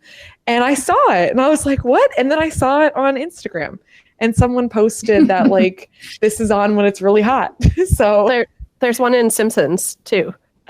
Yeah. Thank you. You're right, Kelly. There is. So yeah. Oh, and so Tracy, I won't take a I won't take a out of you. I'll take a out of Lee. So in the show notes, everyone, or we have show notes where we put some stuff. And so I put places to get wet and I put those places. And Tracy put River Adventure Splash Zone, which I think is really good to add the splash zone. If you go down, can you guys help me by I went right there. Out Thunder Falls Terrace, and then there, and me and Mark actually finally, like, kids stood there and like got wet like that. That was really exciting. I never did that as an adult, but it was that hot, so we just did it. Lee put, so my thing was places to get wet, and he put Volcano Bay. Guys, Lee, our listeners, our listeners aren't idiots. Thank you. Yeah. So there. I say, and those are some places to get wet. And I think I'm missing probably some like little, again, like Kelly just said, like there's somewhere in Simpsons Land. I think they're pretty smart about trying to stick some things that if you need to get wet, it's there. Because, and I think I've mentioned this, when I went in the summer years ago, people fainted from being so hot. So drink your water and get wet at these places. Yes. And Tracy, what advice do you have to keep cool? Okay, I am going to start with make the most of indoor rides and those with longer lines. And by that, I mean the length of the line, not the length of wait. No, not the wait time. Yeah, that's better English. Because you've got aircon and rides like ET. You can just take a nice stroll through the forest, take your time, let people walk past you. Because you are there for the aircon and the shade. That's it. I mean, obviously you've got to do the ride at the end. That's we quite often do things like that. Also, space out your indoor shows so you're regularly getting out the sun, and that'll give you a lengthier hydration break as well. So we're talking horror makeup show, which as soon as those doors open to go into the little foyer to look around, you can do that. Sometimes they won't let you take a drink in, sometimes they will. It depends on who's on the door. The Born Stuntacular is another one. It's got a nice long line and it's really great air conditioning. And a great show. And then into Race Through New York with Jimmy Fallon. We tend to go in and then just sit. We've sat there with a drink and a snack. We've interacted with #ThePanda. I got engaged to him there a couple of years ago. And then we stayed around for the Ragtime Gals, and we were the only people there, so we had a private show, and it was so much fun. And again, great aircon and a way just to get out of the heat. This one, to be honest, I thought of it, and I turned to Lee and I said, why have we never thought of this? Make dining reservations for the hottest part of the day. Yep. It's a no-brainer when you finally realise. Obviously, hydrate. But interestingly, and a lot of you will already know this, a hot drink can help your body regulate itself. So you can have that cup of coffee. Just make sure to offset that extra caffeine with plenty of water. And the Coca-Cola refill store, apart from having lots of ice and free water refills, another place for great aircon. And there's an older lady who is quite often serving in there, and she's hilarious. We've had some of the best interactions with her.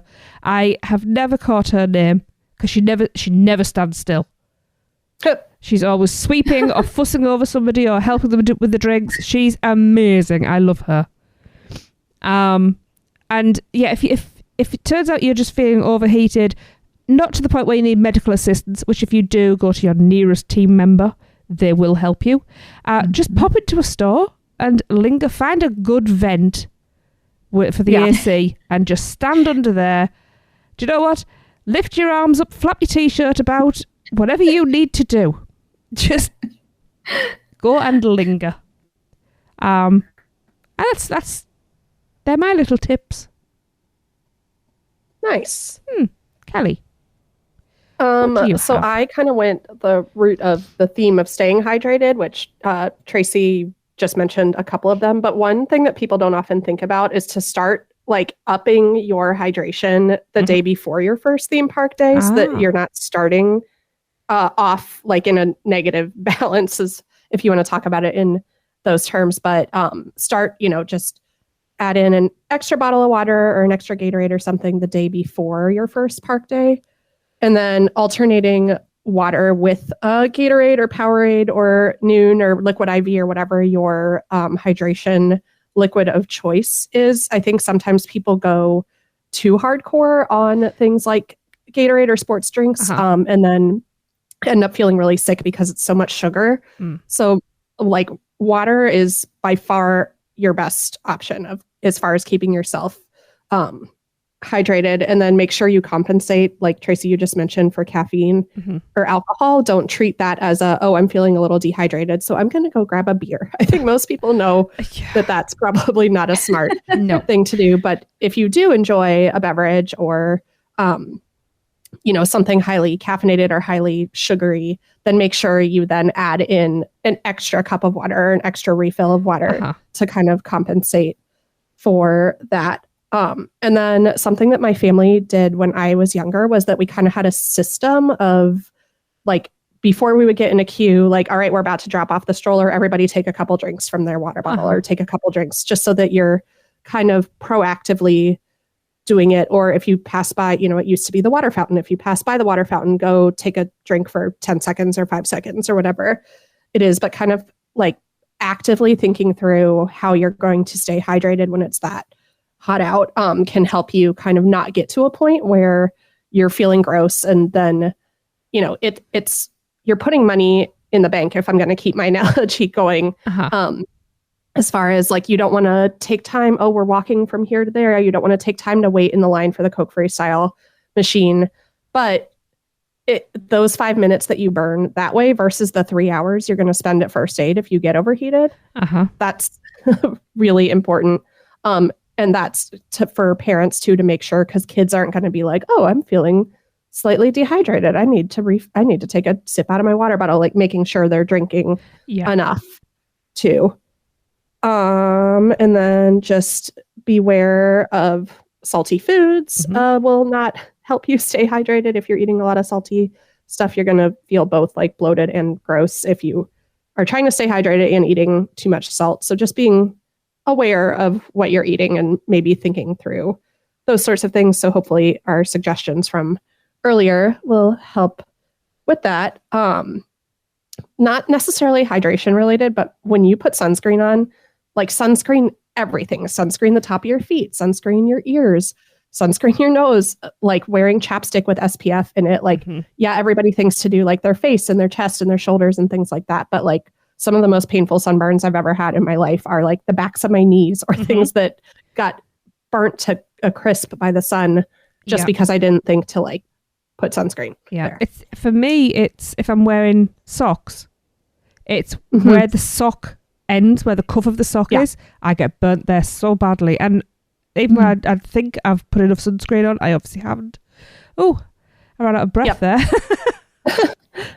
And make sure you're reapplying sunscreen. And if you're at Volcano Bay or one of the pools, make sure you put sunscreen everywhere, not, because your bathing suit's going to move around and things like that. So if you didn't put it under the strap, that's also gotten me before. And then super fast, again, I know this is just a kind of nerd detail, but knowing both for heat and going back to allergies, knowing where first aid is in every park, go and get the nearest team member, but there's 2 first aid stations in Islands and Studios, 2 each. And then there's one in City Walk and one in Volcano Bay, which I can just go over super fast. And then I actually on one of these trips took photos of all of the locations, and we'll put up a post on our Instagram and Facebook about it, just so you have it in the back of your mind. But in City Walk, it's right when you come in. It's between the Starbucks and Red Oven Bakery is guest services, and that's where first aid is there.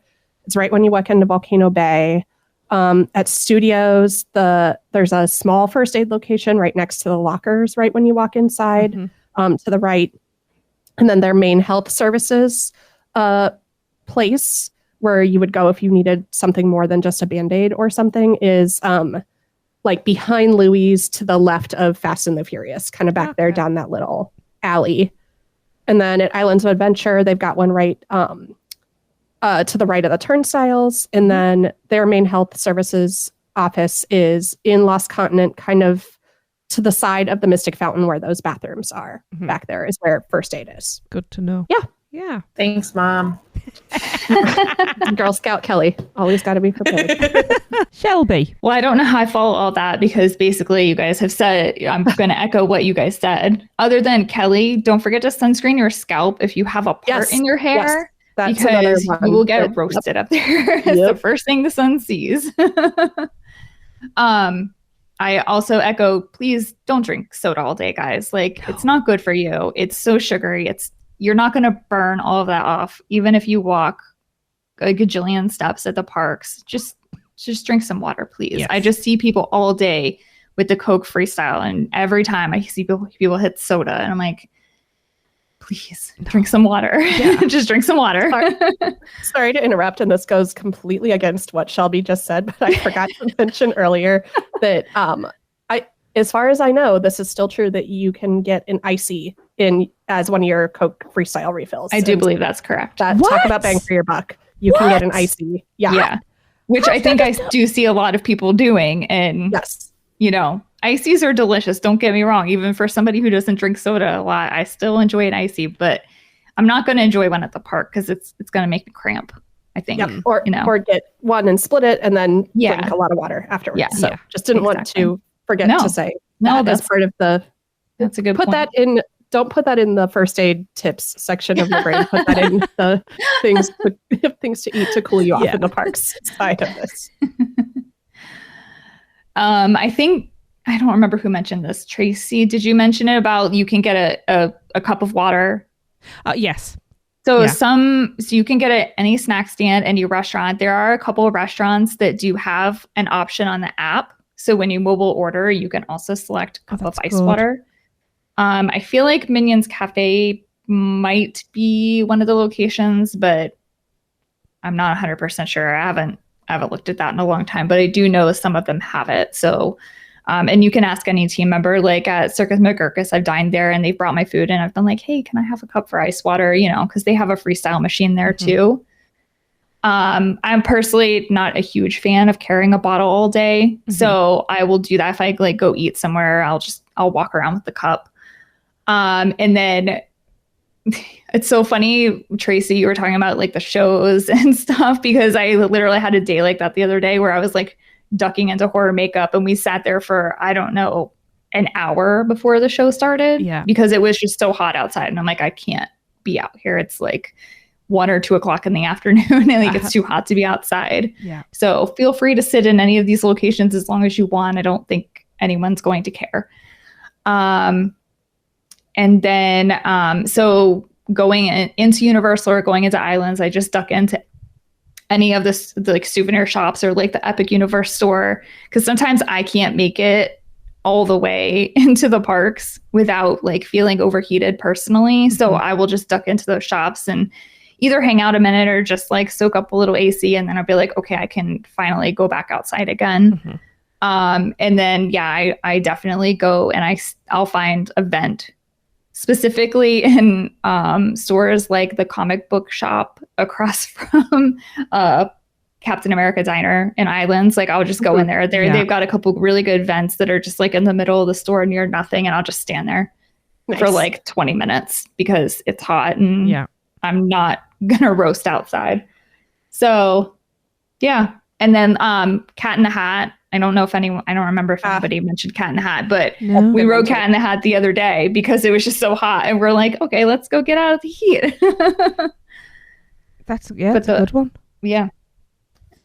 I think between the four of us, we covered pretty much anything we could cover with staying cool. Yeah. And then one teeny tiny thing to add in that I forgot to say earlier is that in general, in the summer, especially with the addition of the unpredictable weather in Florida, your best bet is always to do Islands in the morning and stay studios for the afternoon because you've got so many more indoor options at studios. I agree. So between it being the hottest part of the day and the most likely to like literally make a thunderstorm out of nowhere. Like you walk into a store, it's blue outside, you go into the store, you buy a Coke, you come back out and it's thunderstorming like that. It can happen that fast.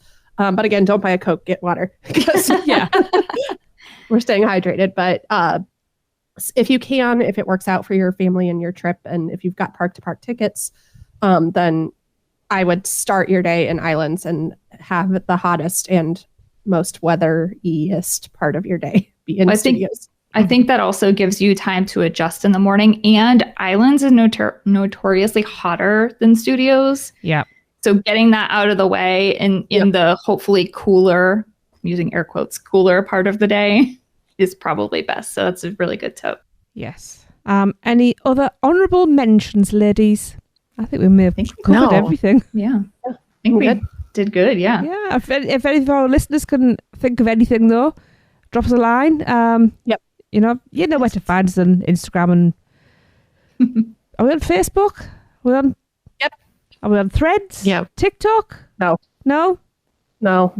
We need a TikTok of Shelby hanging out in front of vents. That's I need someone to go with me to record. Otherwise, it's just me standing there by myself. We're getting there. Okay, then. For today's dessert, I hope you've still got room. We'll continue the theme of being prepared in the parks by discussing what we typically carry with us for a day in the parks, especially if we're going to be there for the whole day, which... I don't know about you ladies, but I usually am. I've travelled far enough. Yeah. I'm there as long as I can be. So Kelly, kick us off. So just a quick note before we get started. When you're thinking about what kind of bag to bring to the parks, if you're happen to be listening and you're not super familiar with Universal, don't forget that many of the most popular attractions at Universal require the use of a locker while riding. And they have small lockers available outside of the attractions that are free for the duration of your time queuing and riding. So like if it's a 5-minute wait, you can't put your stuff in the locker and then come back 4 hours later and expect to not pay for it. It's only if say the ride is a 5-minute wait, then the locker's only free for the first like 20 to 30 minutes when you put your stuff in there. But they do have paid larger lockers available, and those are I think $3 to rent for that same time space. That's a good tip. Mm-hmm. Yeah. That is a good tip. Yeah. Shelby. Some rides actually allow all bags, but some allow fanny pack size bags and items in your pocket. But some other rides, such as the Hulk, Rip Ride Rocket, and Velocicoaster, required you to put everything in lockers. So just be aware of that and don't hesitate to ask a team member before you go to get on the ride. I went on Men in Black the other day and I took my fanny pack that I wear crossbody. So it just really depends on the ride. Yeah. Men in Black specifically. Yeah. They are very, because that happened to me on this last trip, actually, that I went to put my shoulder bag in the locker and the guy told me I didn't need to put it on or didn't need to put it in. Nice. And then the next day I saw a woman get told to leave line to put a bag that was smaller than the crossbody that I'd been wearing the day before to go put it in a locker. So I think they weird. Appear to be kind of changing up what some of their locker requirements are. I noticed it at Gringotts too, that they told one person that they could go on with a small, a bag that I was surprised that they let them in the line with. Interesting. Yeah. You see, fanny packs and crossbodies are quite secure.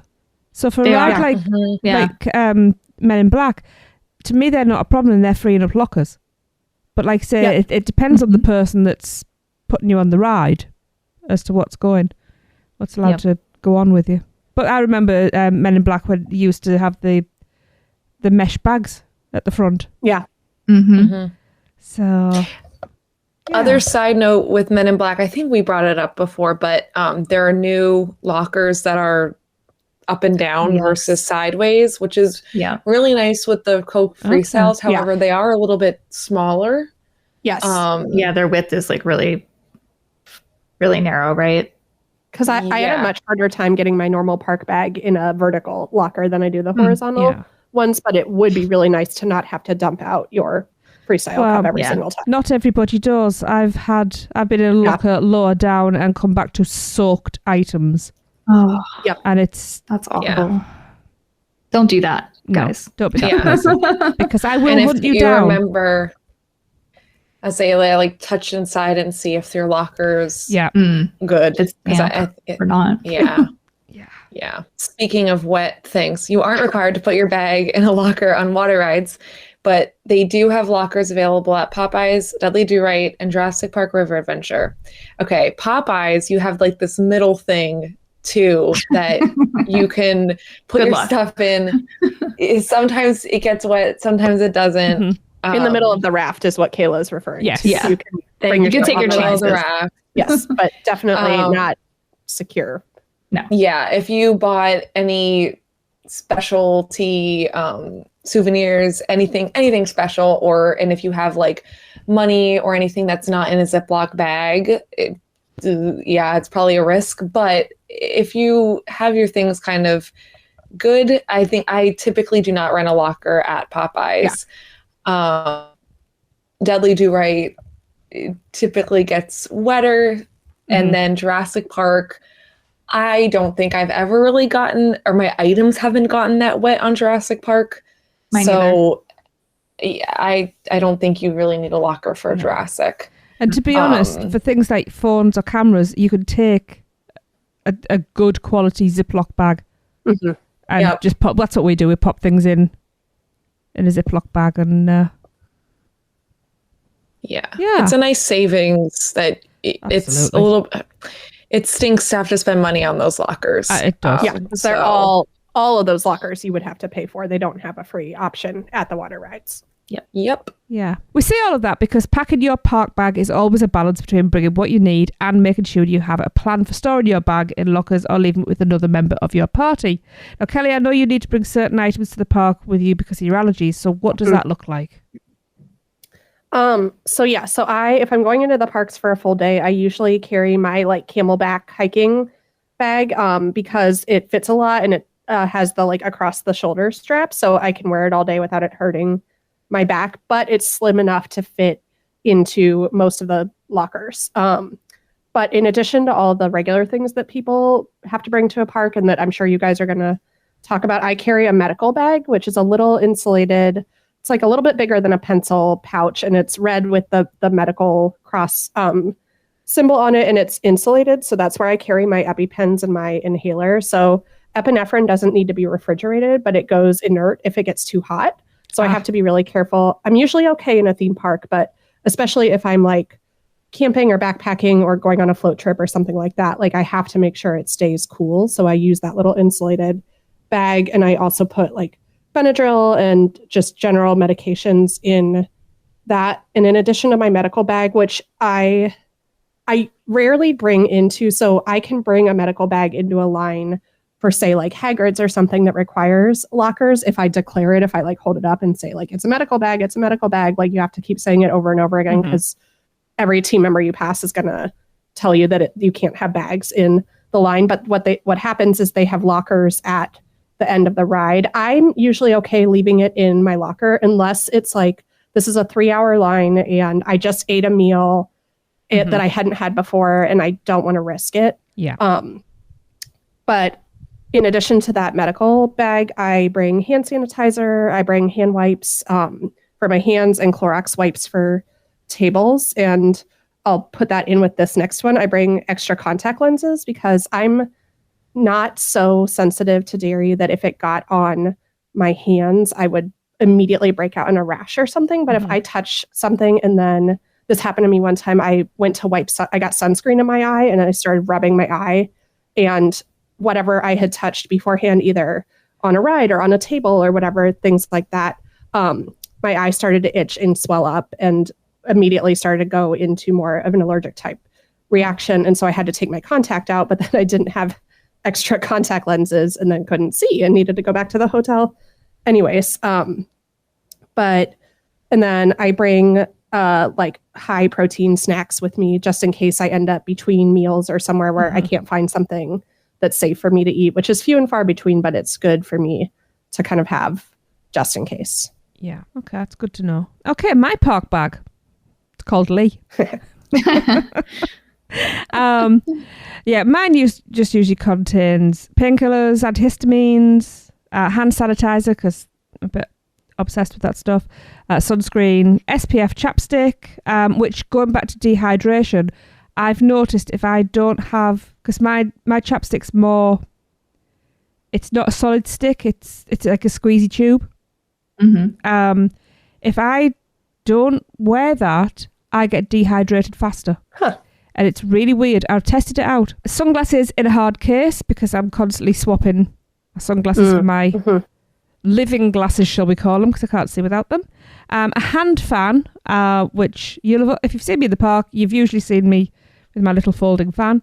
A phone charger, tissues, in case I need them because they're antihistamines for the hay fever, Ziploc bags, as I mentioned, and plasters because apparently I've got really soft feet.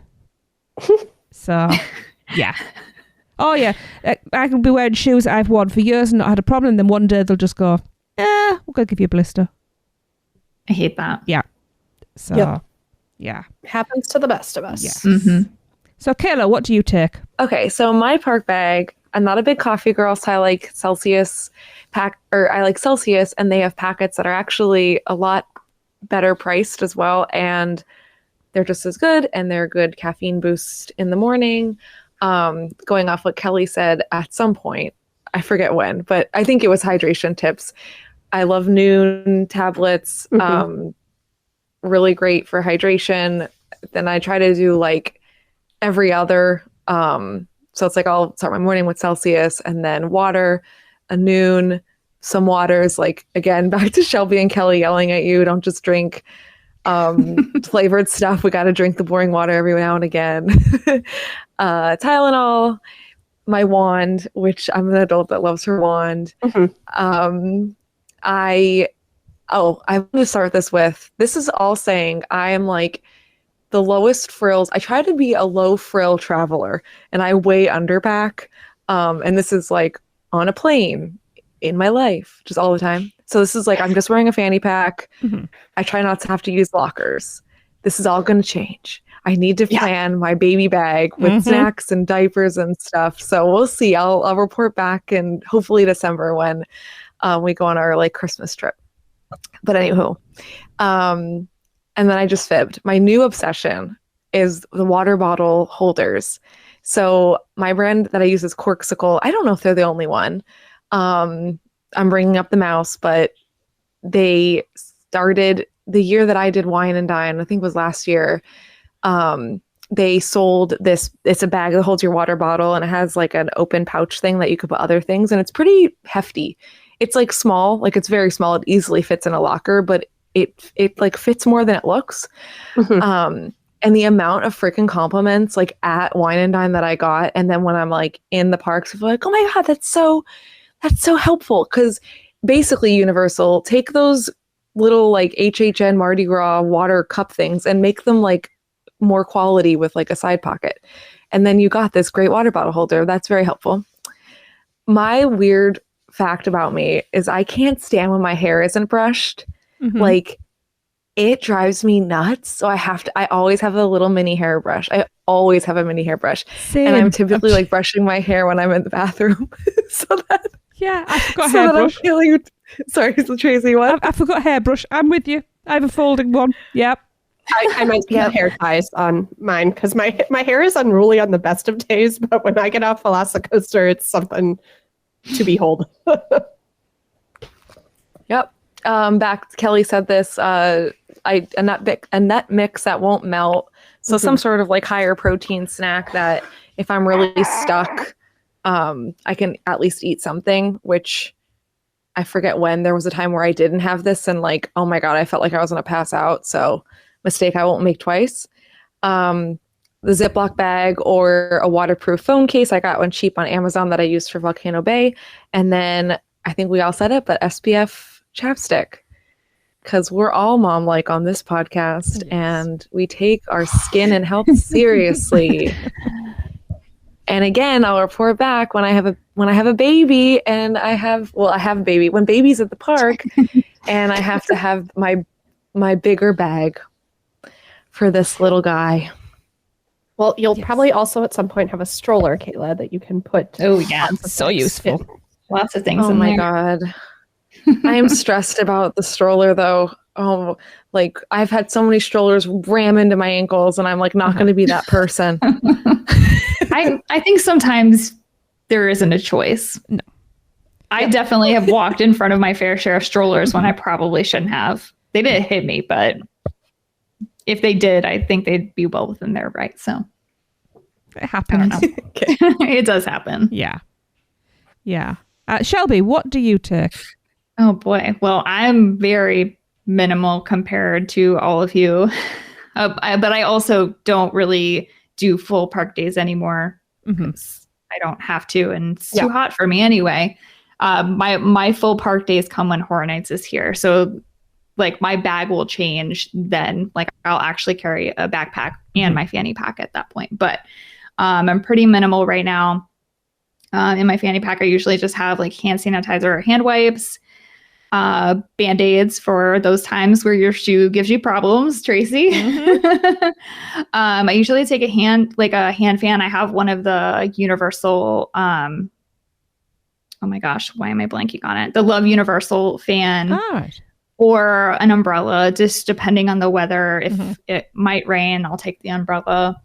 I always have Ziploc bags on me because I do take treats home frequently, especially if I go to Croissant Moon Bakery and they have croissants. I will zip it up and throw it in my fanny pack. Somehow it fits. I don't really know.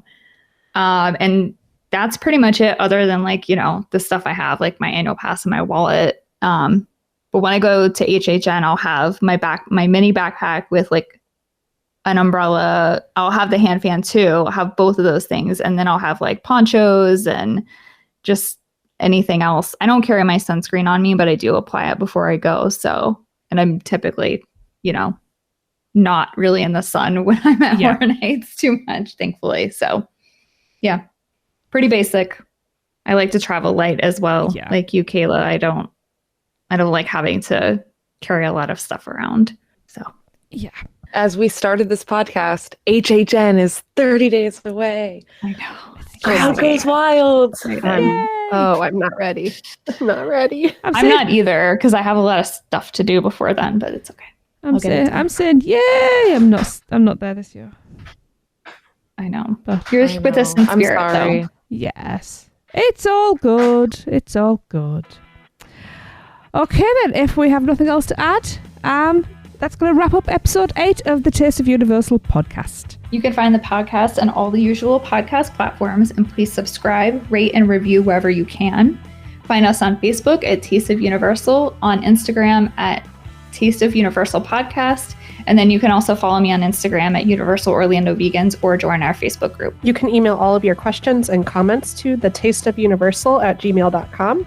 And for all your other Universal news and content, go and listen to our network hosts, the unofficial Universal Orlando podcast, as well as the other podcasts on the network, Brush of Fear for all your year-round Halloween Horror Nights news, reviews, and chat, Theme Park Duo for coverage of everything West Coast, and the newest addition to our podcast network, Port Key Passport, a Disney-centric podcast for adults. Please like, subscribe, and rate them all. We hope you enjoyed the 8th episode of The Taste of Universal. Our next episode will be out on September the 8th. But until then, thanks for tuning in, and don't forget to tip your server.